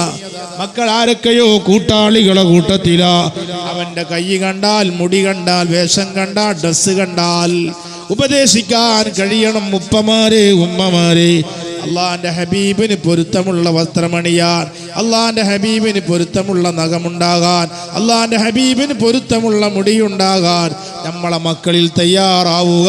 അല്ലെങ്കിൽ കുടുംബസമേതം സ്വർഗത്തിലെത്താൻ കഴിയില്ല. പിന്നെയും അവർ പറയുകയാ, വകുന്നാ നുകദ്ദിബു ബിയൗമിദ്ദീൻ ഹത്താ അതാനൽ യഖീൻ ഖാല അല്ലാഹു അസ്സ വജൽ. അന്ത്യനാളിനെ കളവാക്ക. ഏത് കാര്യം പറയുമ്പോഴും നാളെ ആഖിറുണ്ടല്ലോ, പരലോകമുണ്ടല്ലോ, ഒരു വിചാരണയുണ്ടല്ലോ, അള്ളാഹു ചോദ്യം ചെയ്യുമല്ലോ, ഇതൊക്കെ പറയുമ്പോ അതൊക്കെ ഇപ്പൊ നടക്കാൻ പോണ കാര്യമാണ്.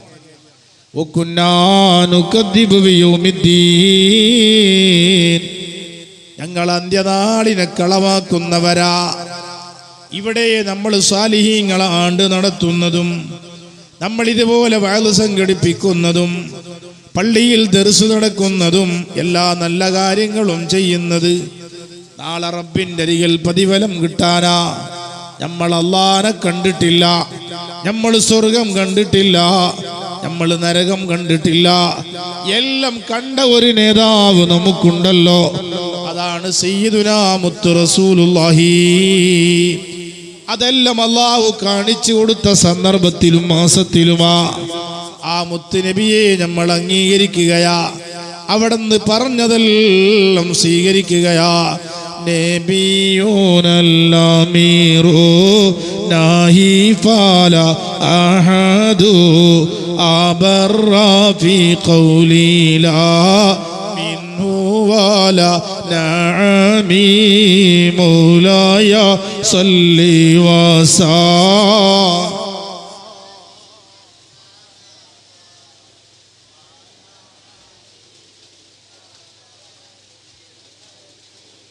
അള്ളാന്റെ ഹബീബ് കൽപ്പിച്ചത് എടുക്കാനും വിരോധിച്ചത് വിലങ്ങാനും നമ്മൾ തയ്യാറാകണം. അതിന് പിറകാകുന്നത് നമ്മൾ അന്ത്യനാളിൽ വിശ്വാസമില്ല എന്നതാണ്. അള്ളാഹു പറയുന്നു, മരണം കെട്ട് വന്നപ്പോഴാ അള്ളാഹുവേ ഇത് ചെയ്യാം, അത് ചെയ്യാം, പക്ഷേ ഇനിയൊരു കാര്യവുമില്ല. അതുകൊണ്ട് പ്രിയപ്പെട്ടവരെ, നമ്മൾ ഇത്തരം പരീക്ഷണങ്ങൾ വരുന്നതിന്റെ മുമ്പ് കുടുംബസമേതം സ്വർഗത്തിലെത്താൻ കഴിയണം. ഇന്നത്തെ ജീവിത ശൈലികൾ മാറ്റം വരുത്തുക. ഈ പുണ്യമാസത്തെ അനുകൂലമായി സാക്ഷി പറഞ്ഞ് നല്ല രൂപത്തിലേക്ക് മടങ്ങാൻ എൻ്റെ വീട് തയ്യാറാവുക, എൻ്റെ കുടുംബം തയ്യാറാവുക. അത് നമുക്ക് പ്രചോദനമാകേണ്ടത്, അതാണ് ഈ കാര്യങ്ങൾ നമുക്ക് പ്രചോദനമാകേണ്ടത്. അങ്ങനെ ഇന്നത്തെ എല്ലാ പ്രതിഭാസങ്ങളും കണ്ട് വർത്തമാന ലോക സാഹചര്യം, ടെക്നോളജികൾ പുരോഗമിക്കുമ്പോഴും രോഗങ്ങൾ അമർച്ച ചെയ്യാൻ കഴിയുന്നില്ല, സാമ്പത്തിക പ്രതിസന്ധി പരിഹരിക്കാൻ കഴിയുന്നില്ല, ഭൂകമ്പങ്ങളും ഭൂമികുലുക്കങ്ങളും നിയന്ത്രിക്കാൻ കഴിയുന്നില്ല, കാലാവസ്ഥകൾ നിരീക്ഷിക്കാനും പ്രവചിക്കാനും കഴിയുന്നില്ല. എല്ലാം അല്ലാഹുവിന്റെ നിയന്ത്രണത്തിലാണ്. എന്നെ പടച്ച റബ്ബാൻ, പോറ്റി വളർത്തുന്ന റബ്ബാൻ. ആ റബ്ബിലേക്ക് മടങ്ങാൻ ഇന്നത്തെ എൻ്റെ ഈ പോക്ക് ശരിയല്ല, ഇങ്ങനെയായാൽ എനിക്ക് പറ്റില്ല. ഞാൻ എൻ്റെ റബ്ബിലേക്ക് മടങ്ങാൻ, മുത്തുനബിയിലേക്ക് മടങ്ങാൻ പ്രതിജ്ഞയെടുക്കുക. അർഹമുർ-റഹീമീനായ റബ്ബ് ഈ മഹാത്മാക്കളെ ബറക്കത്ത് കൊണ്ട് നമുക്ക് തൗഫീഖ് നൽകുമാറാകട്ടെ. ആമീൻ എന്ന് ദുആ ചെയ്ത് ഇൻഷാ അല്ലാഹ് നമ്മുടെ മജ്ലിസ് ദുആ ചെയ്യണം. ഒരു വിശാലമായ പരന്നു കിടക്കുന്ന വിഷയമായതുകൊണ്ട്, ചുരുങ്ങിയ ദിവസത്തെ വഅളായതുകൊണ്ടും പല കാര്യങ്ങളിലേക്കും ശ്രദ്ധിച്ചുകൊണ്ട് വഅള് പറഞ്ഞതാണ്. അല്ലാഹു സുബ്ഹാനഹു വ തആല നമ്മൾ ഈ പറഞ്ഞതും കേട്ടതും അവൻ പൊരുത്തപ്പെട്ട ഒരു സാലിഹായ അമലായി സ്വീകരിക്കുമാറാകട്ടെ. അൽഹംദുലില്ലാഹി റബ്ബിൽ ആലമീൻ حمدا يوافي نعمه ويكافئ مزيدا. اللهم صل وسلم وبارك على رسولك وحبيبك سيدنا محمد وعلى آل سيدنا ومولانا محمد. أرحم الراحمين ملك الجبار